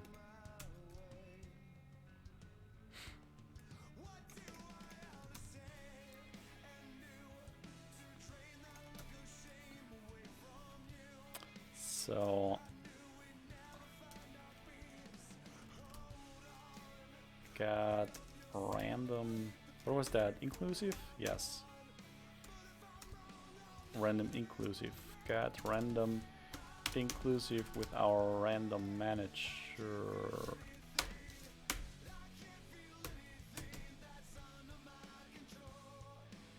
Yeah, I was thinking about that, Pokan. How's it coming along? This should be our motivation to talk. Yes. You want to spoil anything in to the chat? What you're actually doing? Because I can probably spoil the fact that Elaine is a character in We're Screwed.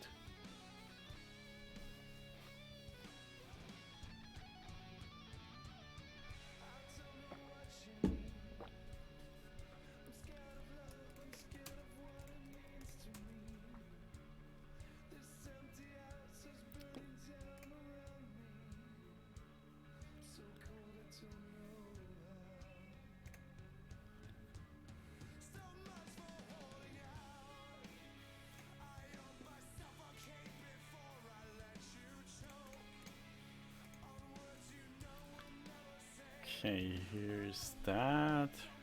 Shuffle with the random manager. Okay, that's good. And here is another random range start offset. So that would use random manager. That range here is again exclusive.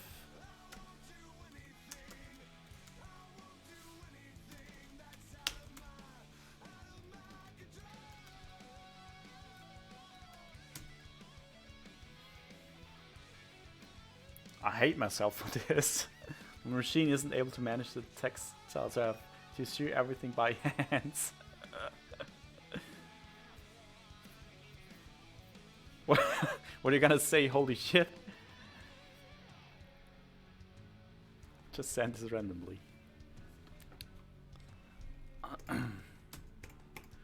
That's the suing rage that kind of transforms into text for the chat.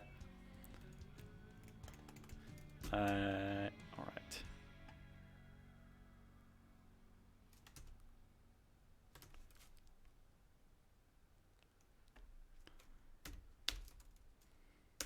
I'll just add this.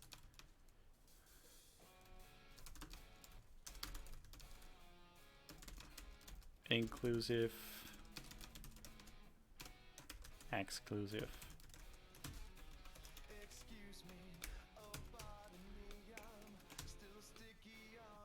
I hope you appreciate the work in Button Festival. It might seem raging for real.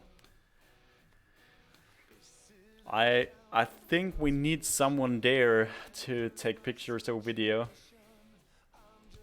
Because, as you might probably know, I personally will not be able to attend because it's the same time as GDC.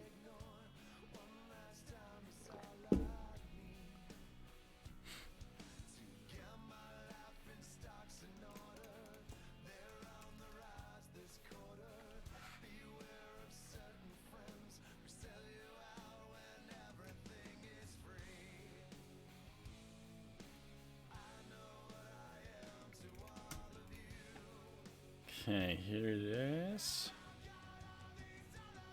Let's see, to distribute flags. Is there any randomness in here?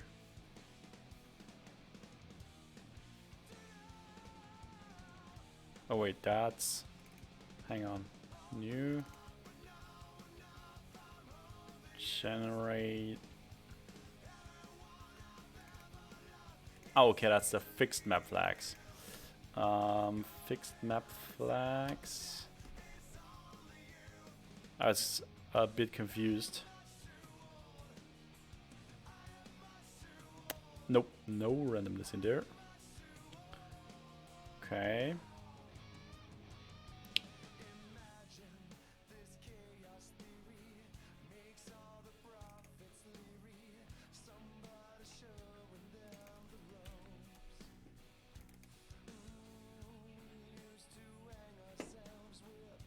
The old one.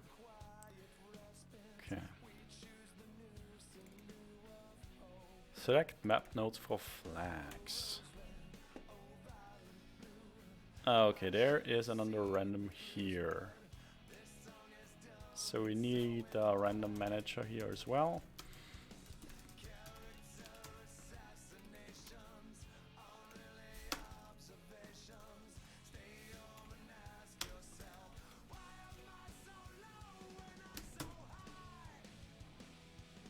What? Yeah, I'm really sorry, but it's like schedule is tight around those days because Button Festival is like Friday, Saturday here in Graz, and the week after that is GDC, and we're actually leaving Friday morning already to fly over there for GDC, and we're coming back like we're basically there for like 10 days or something. So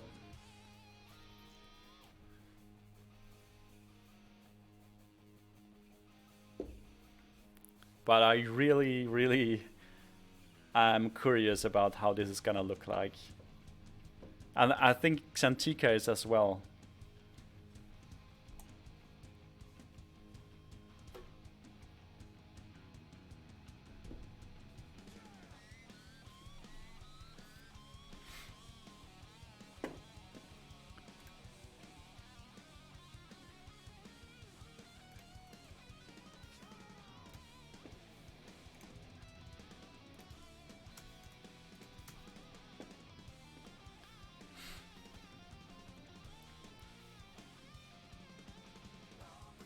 So Hulk Davidson, yes, the Button Festival is worth visiting. Of course it is.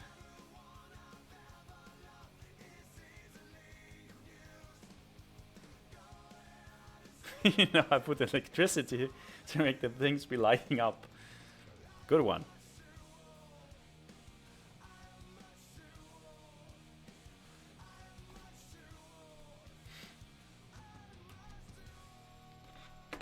I mean, it sounds weird, but I'm not shocked.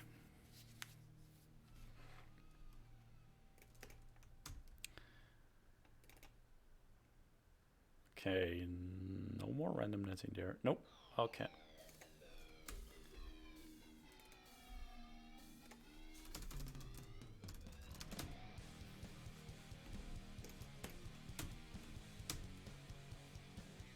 This is my. Are you fucking kid?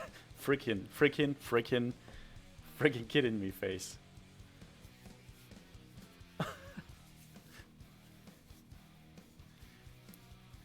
Yeah, I'm so sorry I can't make it to Button Festival. It's like a few. We had the same problem last year, and the year before. Although the year before, so 2 years ago, I didn't go to GDC, so I was at the Button Festival. But a few years back, they always had the Button Festival like later in the year. So I could basically do both, but now it seems to be like the same weekend. Hey, Xantika, welcome back. We're just talking about Pokalen and what she's been doing. And she would want to spoil everything. But we're talking about the Button Festival. I was just going to promise her that you, Xantika, will go there.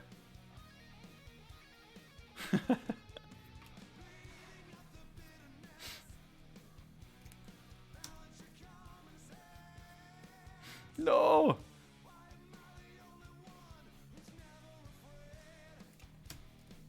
Really? Oh no.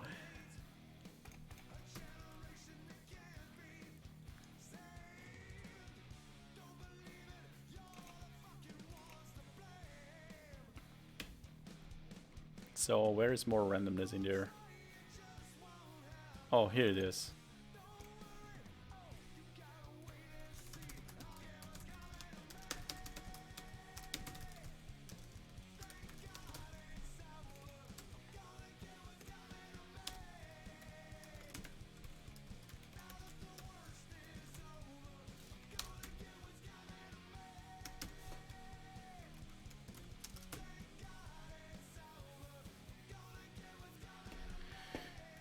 Oh no! Then, who's gonna be there then from us? Like Cetrion? I think Cetrion will be there.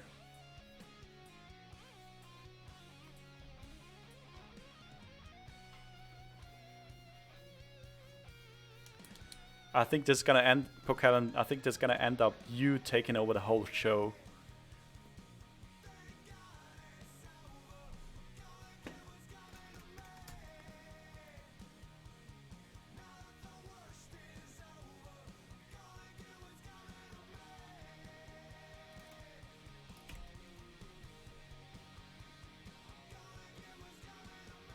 Oh no, we made you sad. Sorry.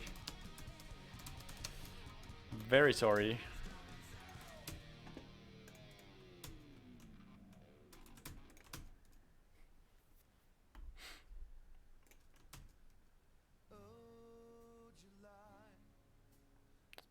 Start offset.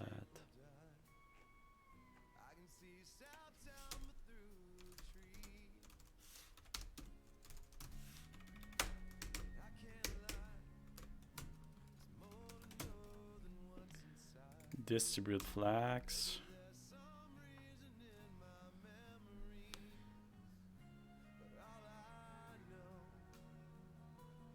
No randomness in here.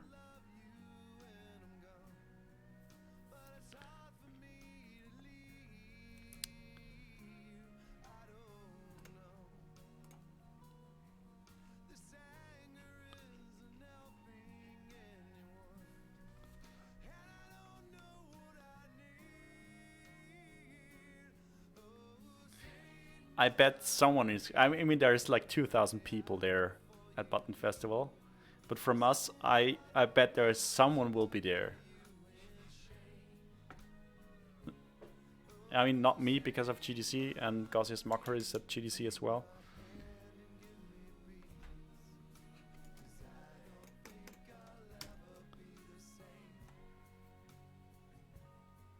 I would just talk Xantika into next year. What?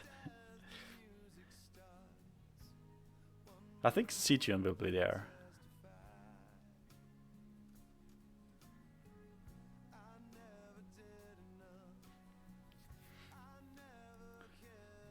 Pokal, we will just give you just a lot of astronaut food. You know the astronaut food that we had?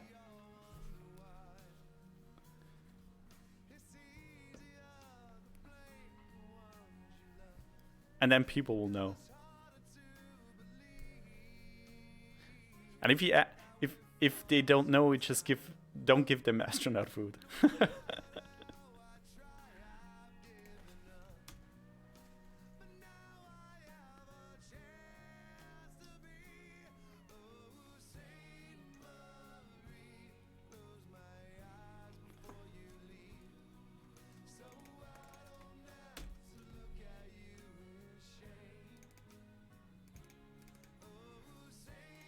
Okay, any more?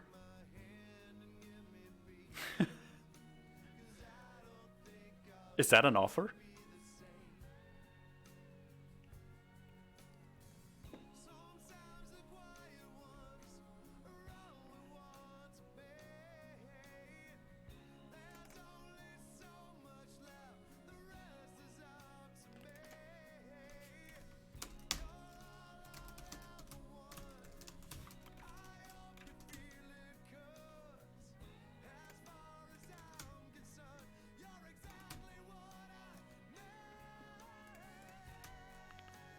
Okay.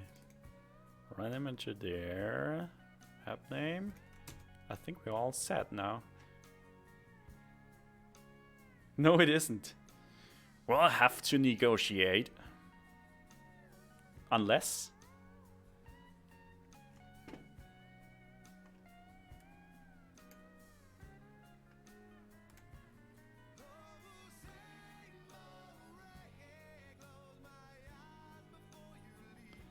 That's actually old code there. So for the old code, we just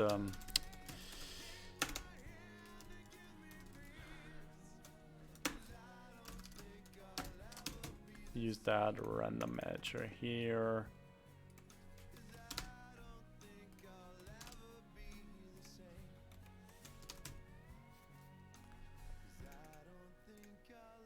Do you give me food and we are still playing sessions as payment? Well, yes.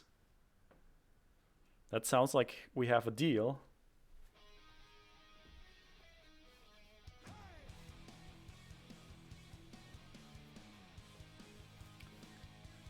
What about we just give you a PC to go to the Button Festival with a lot of food and astronaut food?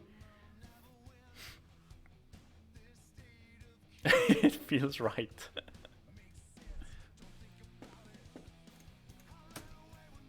And you do the whole show.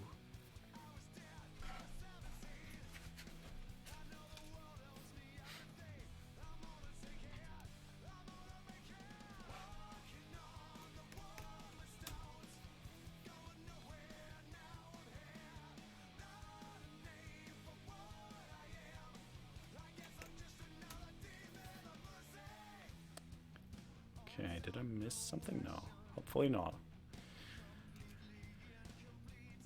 Okay.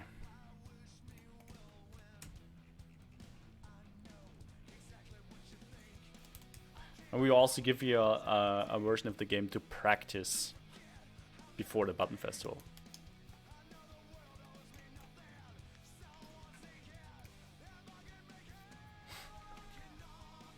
So now let's see if the generation is working at all.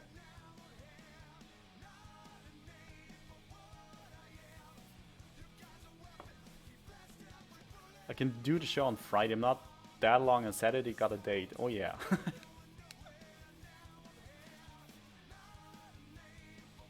I mean, it's like, because we really try to support the local events, and there's like this kind of mess up with the schedule, like GDC and Button Festival. It's making me sad as well, and I really wanted our game to be there, so it would be awesome.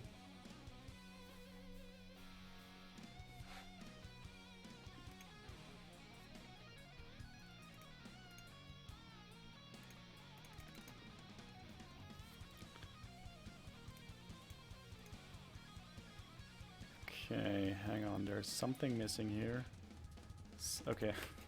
Seed is here.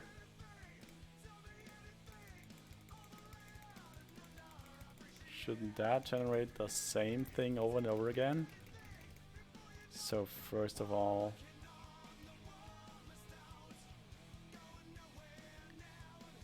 For real, I'm confused. Let's talk about this afterwards, but... The problem is that we can't do a booth there like for 2 full days because we don't have people available to do that.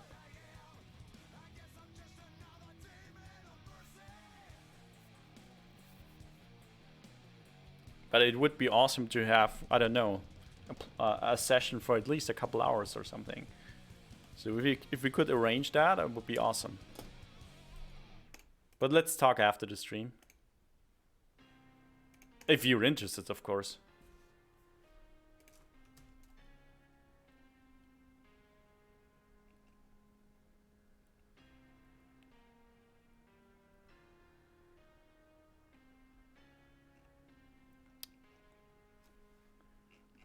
So, where is that code with the seed? What? Seed, here. So that's one thing, and seed can be initialized with 0. If you give me food, I'm very interested. Well, that sounds like a deal to me.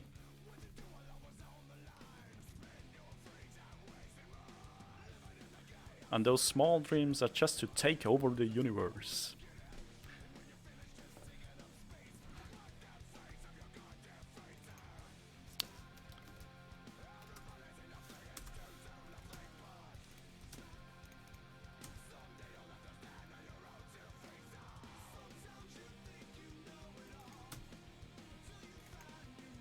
Okay.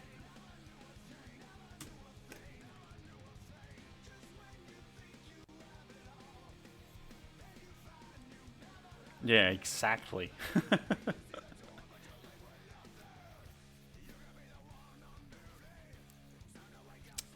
Kind of reminds me of a certain character in one of those older adventure games. Can you guess what I'm talking about?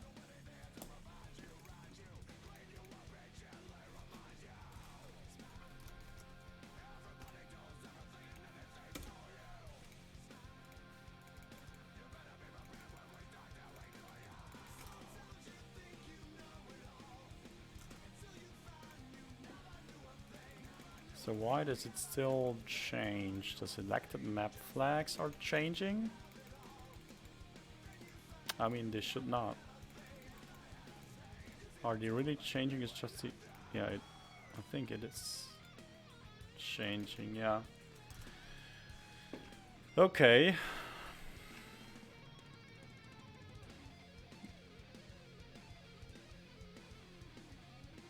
Yeah, I'm too young for this old shit. Okay. Yeah, Day of the Tentacle. Well, it's a classic. You should all play this game. It's amazing.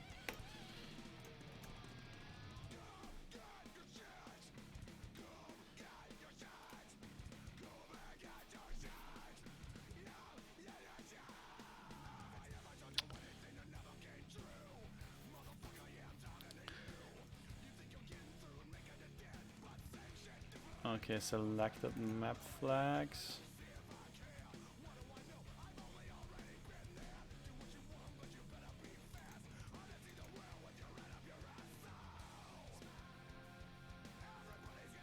Okay, this selects all of those in the nodes.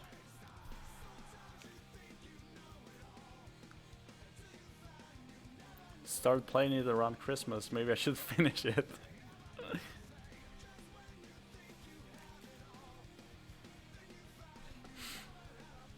You playing the remastered version? Maybe on the tablet or something?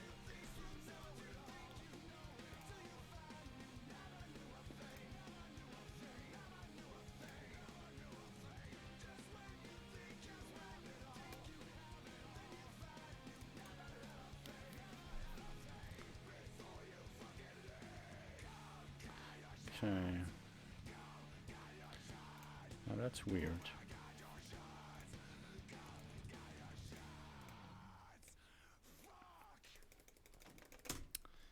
Yeah, okay. So that means something is still wrong here with the pre-selection.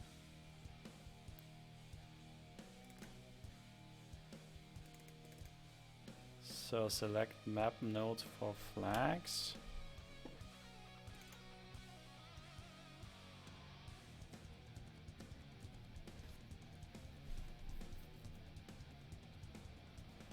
The remastered version wasted hours trying to beat Manic Mansion, but Manic Mansion is also it's awesome, and you can actually play Maniac. Yeah, did you play Manic Mansion inside of Day of the Tentacle? Because you can play one game inside of the other game.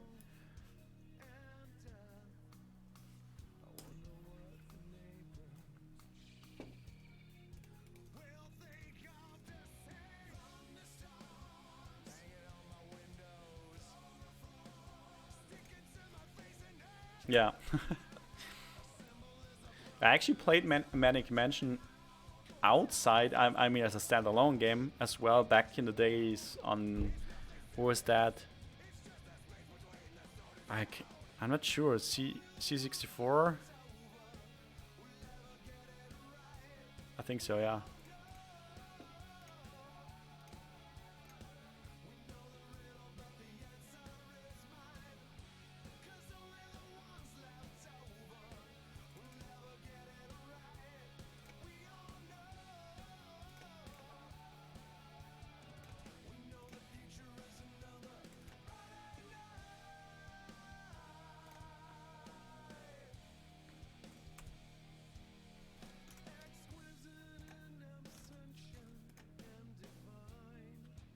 Okay, that works.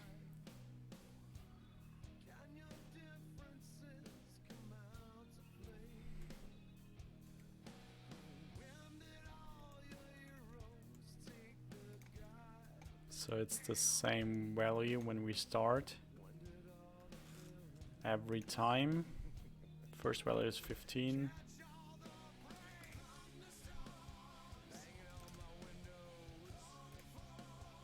Yeah, that's fine.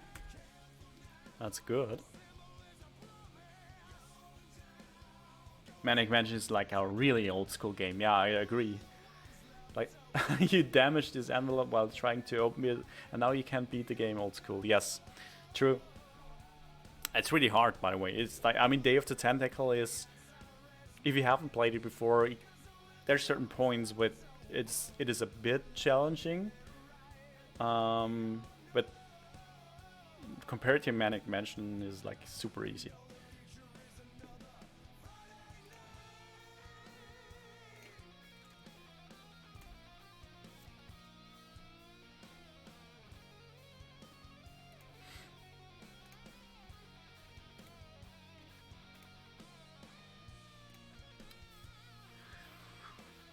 Whoa.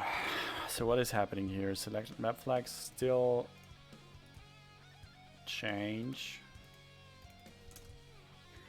Although the start offset is correct.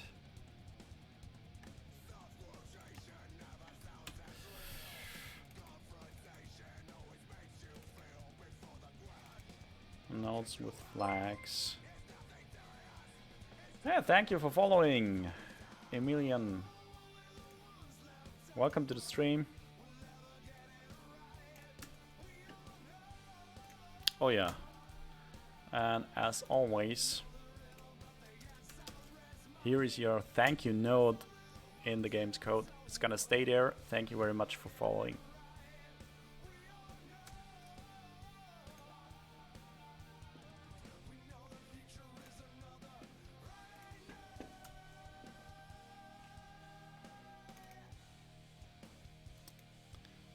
So I think I'm gonna check out what's in this list.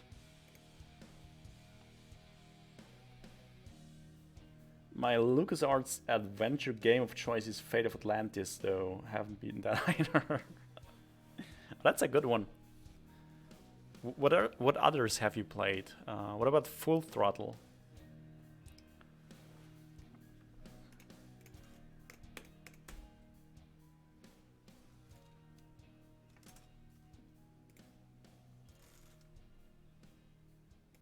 '26 starting.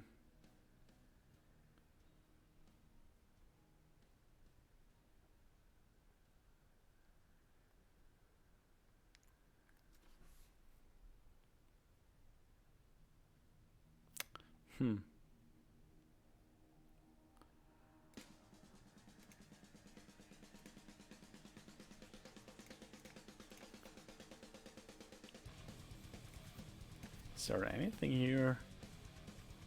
Start offset.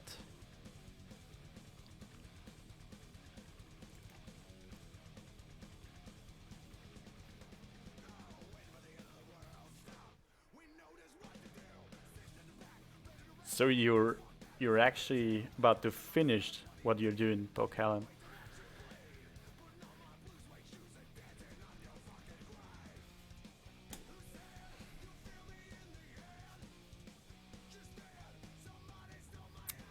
Do you want to see the ad before button or afterwards? Well, I'm actually really curious about how it will turn out.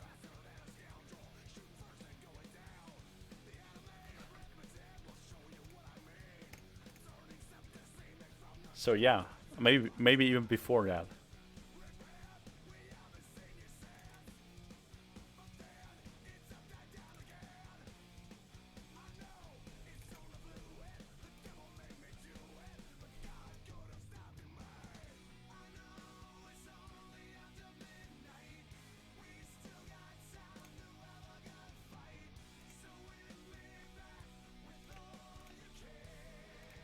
Still don't get it.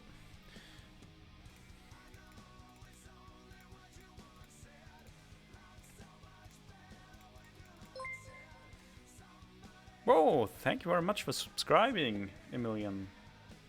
Thank you so much.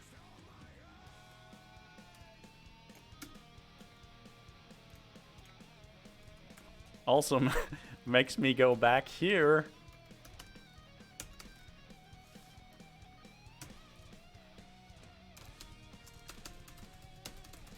Thank you.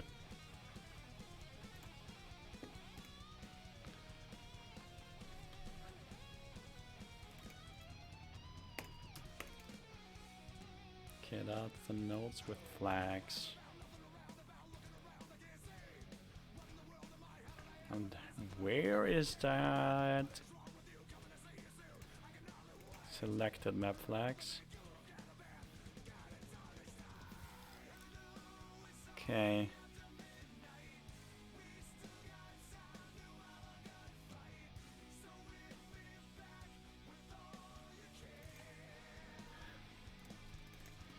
Let's try ordering them. Sort.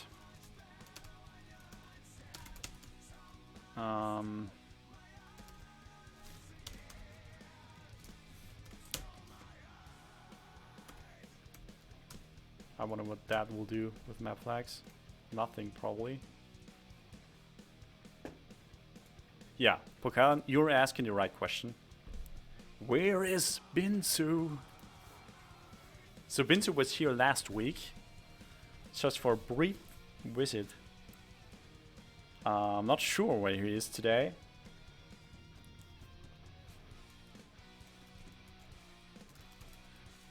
But he told us that he actually he got a new job, or he at least did like an interview, and it was positive, and he was all excited about that, which sounded really cool.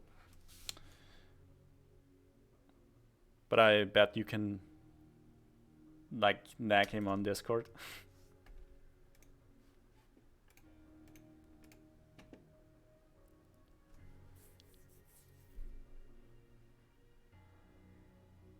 Not sure where he is today. Maybe preparing for the new job. Okay. Sends message. Binzu, Binzu, Binzu, Binzu.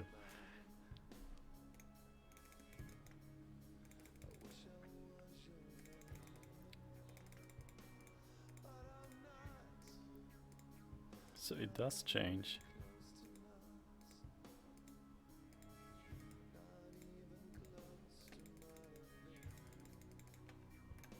Maybe the thing with the offset is actually not doing what I... Okay. I have no idea what this... Okay, okay. Init values uses this seed here.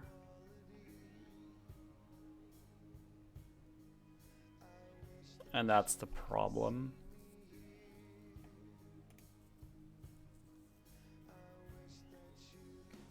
I mean, what we could do is and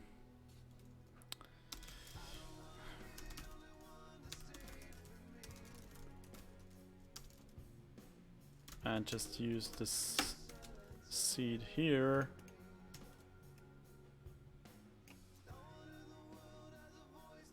System random.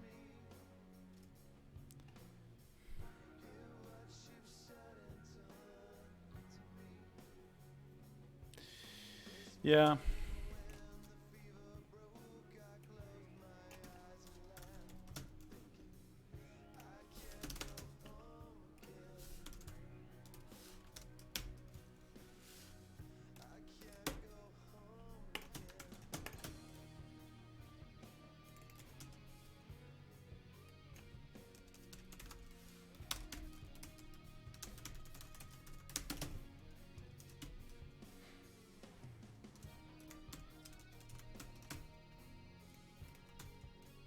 Well, let's try again.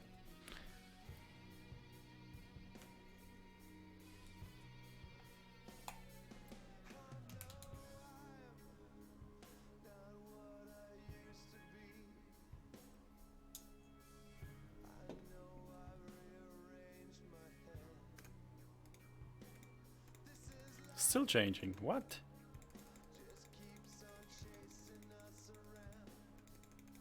Okay, that's weird.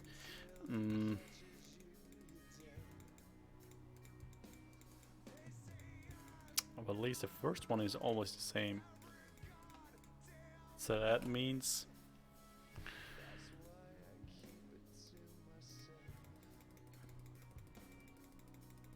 No, it's not. Okay.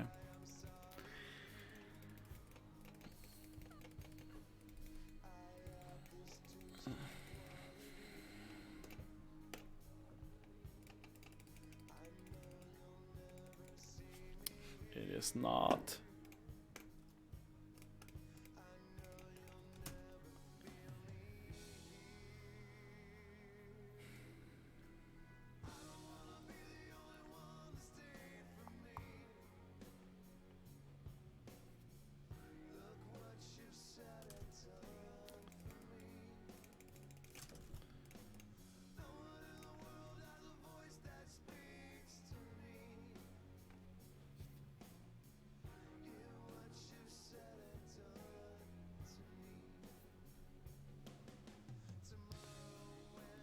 So there is something changing it every time.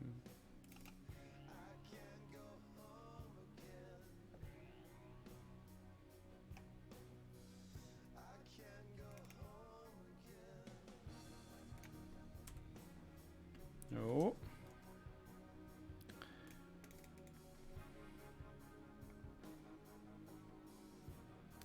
I'm new to the stream and don't know if you have it, but did you consider unit tests? Yep, we did consider that. And for this game, we don't use a lot of unit tests at the moment. Because, yeah, several reasons. When we prototyped, we just went ahead and did a lot of prototyping stuff. And now we kind of refactor a lot of things and add more stuff to the game. But generally speaking, like, you should... there's always like this trade-off when to use unit tests and when maybe not. In general, it's a good idea to use unit tests a lot, but they also take a lot of time to write. And sometimes that's worth the effort. Sometimes everything is just changing so rapidly that you write a test and the next day you can just throw away the test because it's not used anymore. So in this project I don't use a lot of unit tests, but I've other projects where we have tons of them.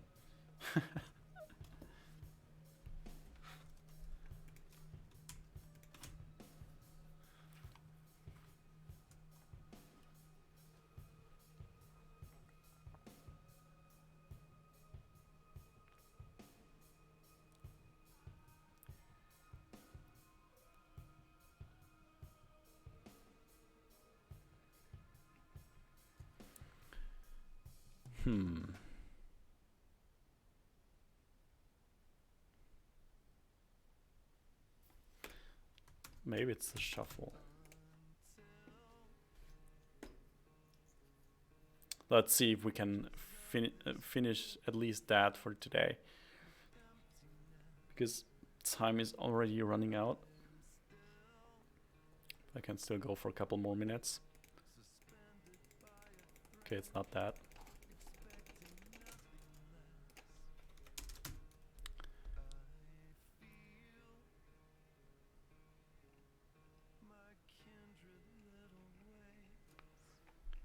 So I think I need a better way to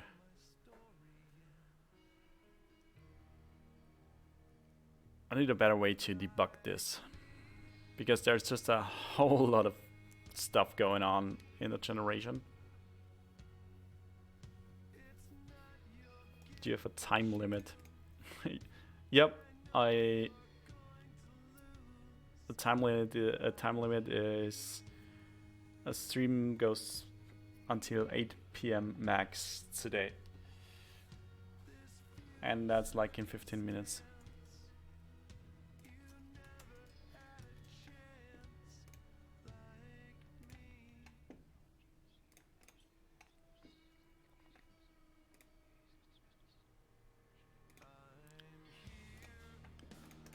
Okay. What? Why? Yeah, because I'm so busy. There's just so many things I need to do. Binzu is here. Welcome back, Binzu. What's up? So nice to have you back. How's it going? What's up? Panic. Binzu is here. Yeah. Bokhelen asked why you weren't here, and she was damn right to ask that question. How's it going with yeah, Bokhelen, it worked. How's it going with the new job, by the way? I'm going to have to turn down my job. No, why? You know, you'll never find one that's any better than us.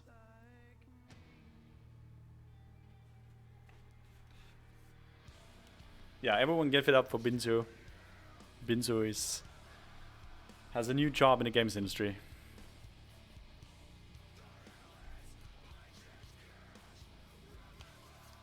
I can't quit the stream. Binzu is here. I can see your point. Waiting for new Binzu stories.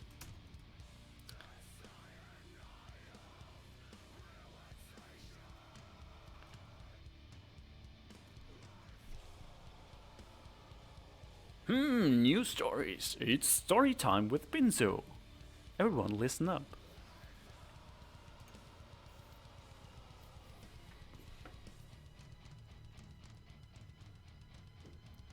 You still remember that?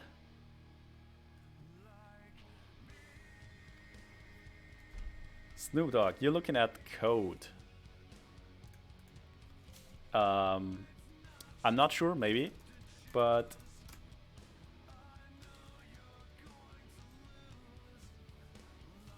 if you haven't seen the game's trailer, here it is. That's the game we're working on. It's called We Are Screwed.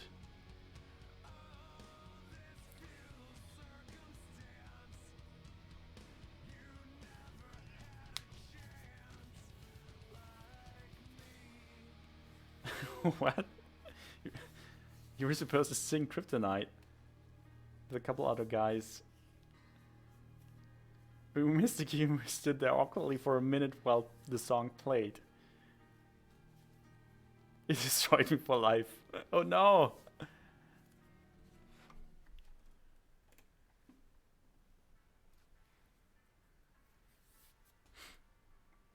The end.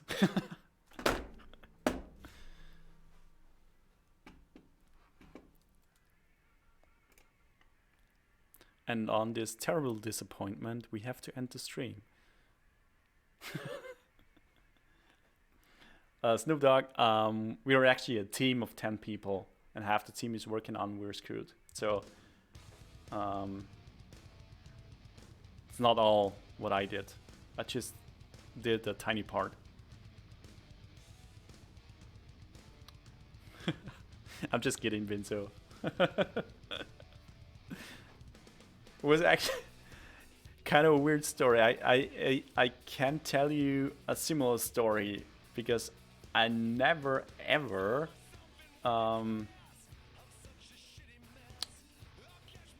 sang on stage or karaoke or anything.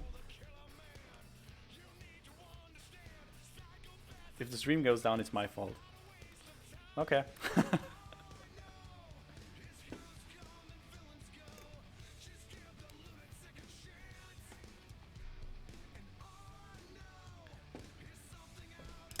I don't think I can fix this bug today with like 10 minutes of stream time left.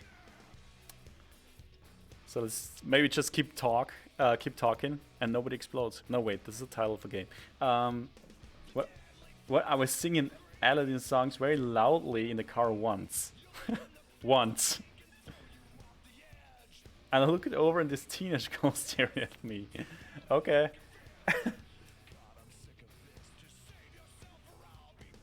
She couldn't have looked more bored in the passenger seat while her mom was driving.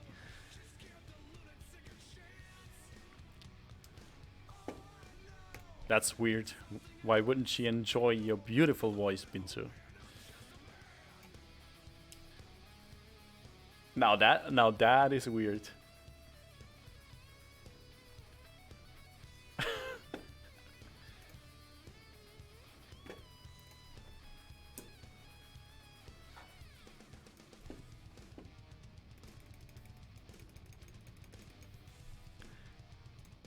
So I'm actually curious because we changed so many things with the generation, but the old generation is still in the game. So I think the last thing I will try today is to start the old generation to see if it still works.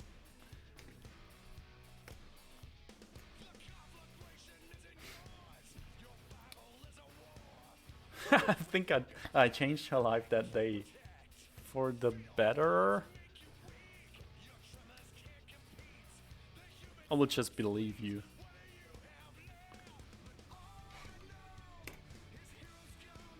Okay.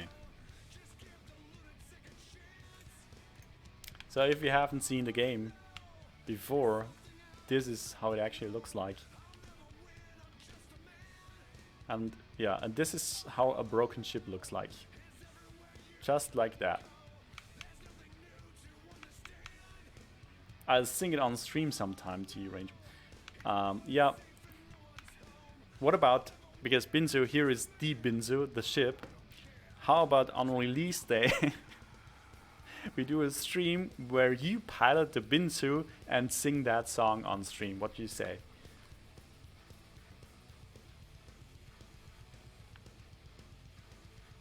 Xantika, I did not do anything. I have no idea where this comes from.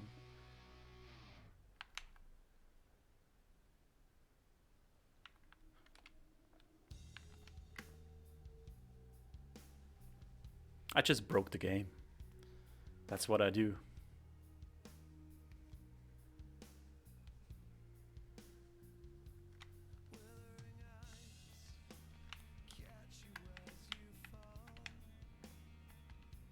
Okay, that still works.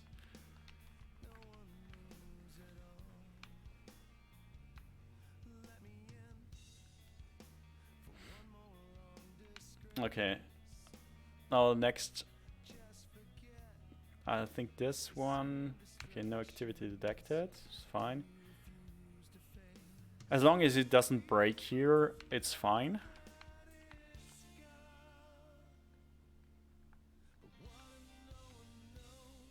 So what's in there? Whoa.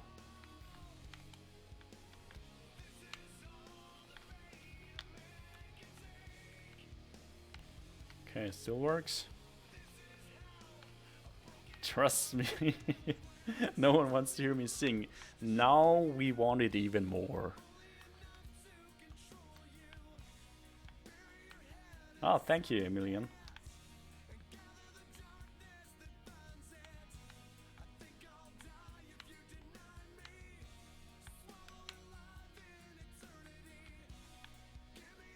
What? Oh, well, okay, it works. Oh, I should repair a little bit.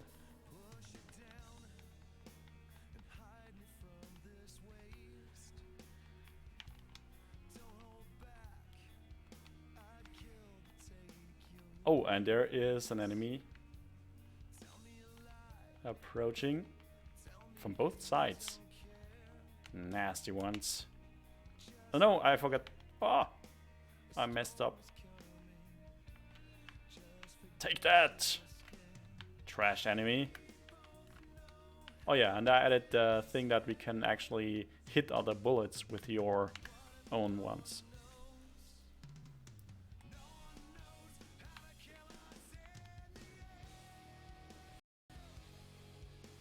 And freeze. Okay. Short hiccup of my PC here, not sure why. What's going on in the chat? Next Explorer side tutorial is definitely Unity. Okay. What? You're able to play this game alone? Well, actually, yes, we added... Because it has always been our idea that it should be, of course, it's more fun if you played it multiplayer, but you should be able to play it in single player. So we added a couple helper systems, and at the moment what you can do is you can get inside a turret like this one. You can set it to like point in that direction, and you go out of the turret and it stays that way. And if you then pilot the ship and you use the trigger on the controller, you actually shoot all your turrets. I don't have many, I just have one. But yeah.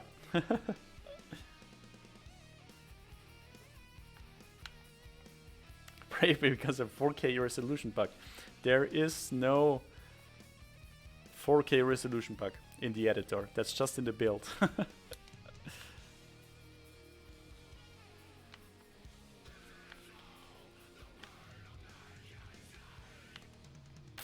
Alright, let's move on.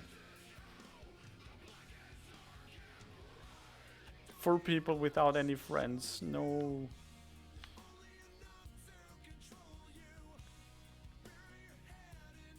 So sad. So, what? Then sing with me? Never coming back because of Xantica. No, Xantica, what did you do?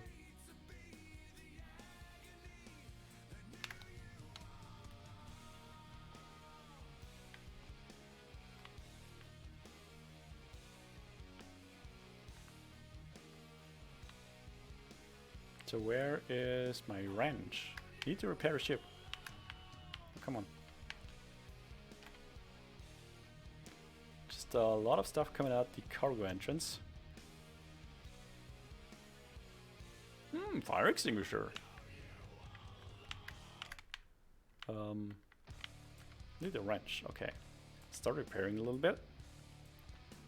That's the funny thing, because whenever a window is open, it will suck out anything that's inside your ship.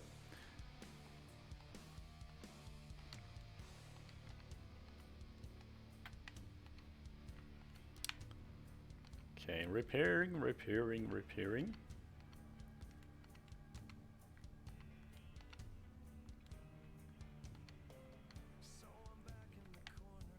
can also upgrade this one to the next level. And feed stuff to Scrappy the dog.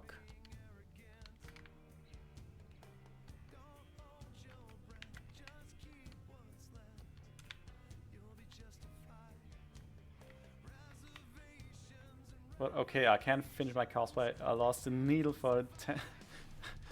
Oh no! I hate this. I need emotional support. So we'll just give you emotional support. You can do this.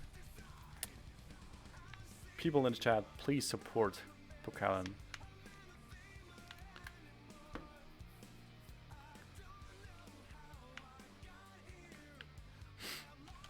Okay, I'll play. Okay, I play as long as I can actually make it, because I'm gonna destroy the ship sooner or later.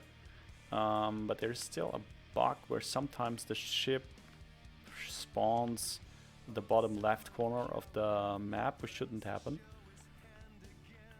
And there we have it. There's this. This is the shop.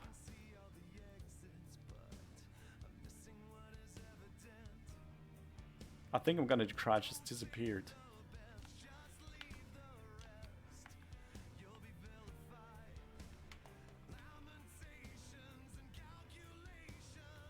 You can do it, you will find it. Just... it's a +1 magical needle of invisibility. So here, this is the shop of the game where you could actually buy new stuff. Oh, this is a... Chantika, do you see this? This is a tool station for a mop. It has the wrong model, because the model is the one from the Not So Nice turret. I don't have enough scrap, which is the in-game currency, to buy stuff here, but I'll just try this. Stealing. Don't try this at home. It's not what you should do. Oh, so you added that to the pool.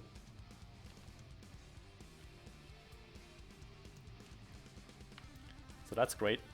At least there's one thing in the pool. If there was nothing in there, it would be a dead pool. Okay, there's just a lot of enemies because the shopkeeper is now pissed that I stole from him. So just try to get the hell out of here. No moping around. Oh, there's a new flag. Let's see. But my ability to find things is a 10 out of 100. I have to make more progress for my skill tree. Yep. Is anyone any skill points left you can spare? Give all of them to Pokalen.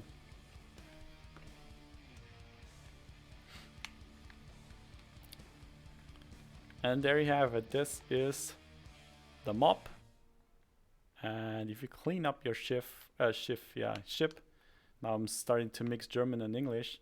If you start cleaning your ship, you'll make a little bit of scrap. But now everything is clean. So just put it back here. And the button still disappeared. There should be a button here to initiate the warp. But still a bug. And wow, your jokes. Yeah, they're so funny.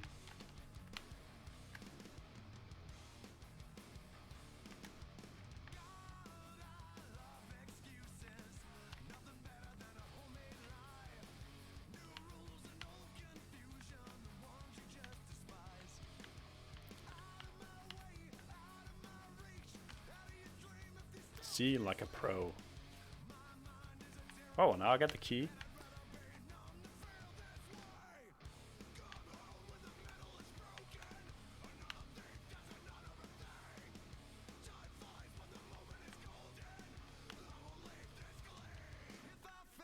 No! Whoa, okay. That hurt.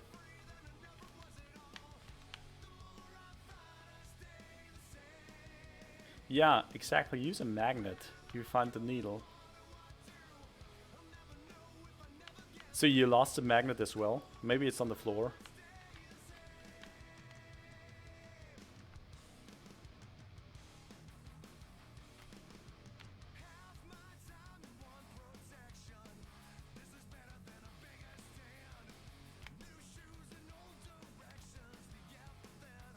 Okay, there is a chest that we can open.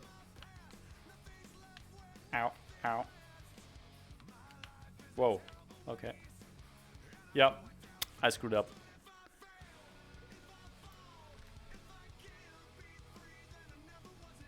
The most shitty thing is I lost in my bed. I have to sleep in there. Well, that could hurt.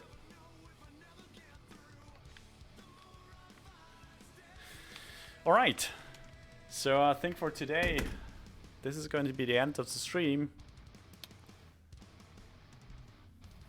Been streaming for 3 hours straight now.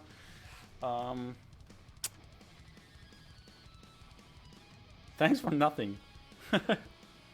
Wait, what? Didn't we all give you a lot of emotional support to find whatever you're looking for? Because if I say if I say like out of context, if I say you will find the needle again, that sounds weird.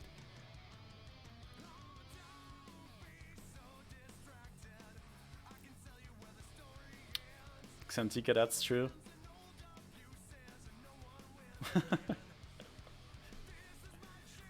So, yeah, as I said before, this is the end of the stream for today. But we shall return soon. And if you like the game, please wishlist the game. It's on Steam, listed on Steam already. And also, if you want to follow the development and get notifications when we go live, please follow and enable notifications. And Bokalan, yes, I will do that. Thank you very much. We shall negotiate terms. Yeah, I think that's it for this week. So thanks again. Thank you very much for joining in. See you soon. Oh, Prepe! Thanks for cheering. And before I end the stream, this goes to the code base, of course. Thank you, Prepe. And you healed your boss a little bit. Nice. Okay, so this is the end of the stream. We'll see you soon. And we'll probably announce stuff on Discord and on Twitter as well. What, Preppy? I waited for you to end the stream so it doesn't go in there. Yeah, we should count all your bits there. Thanks again. All right, so see you soon. Have a nice weekend, everyone. Thanks for joining in. Bye.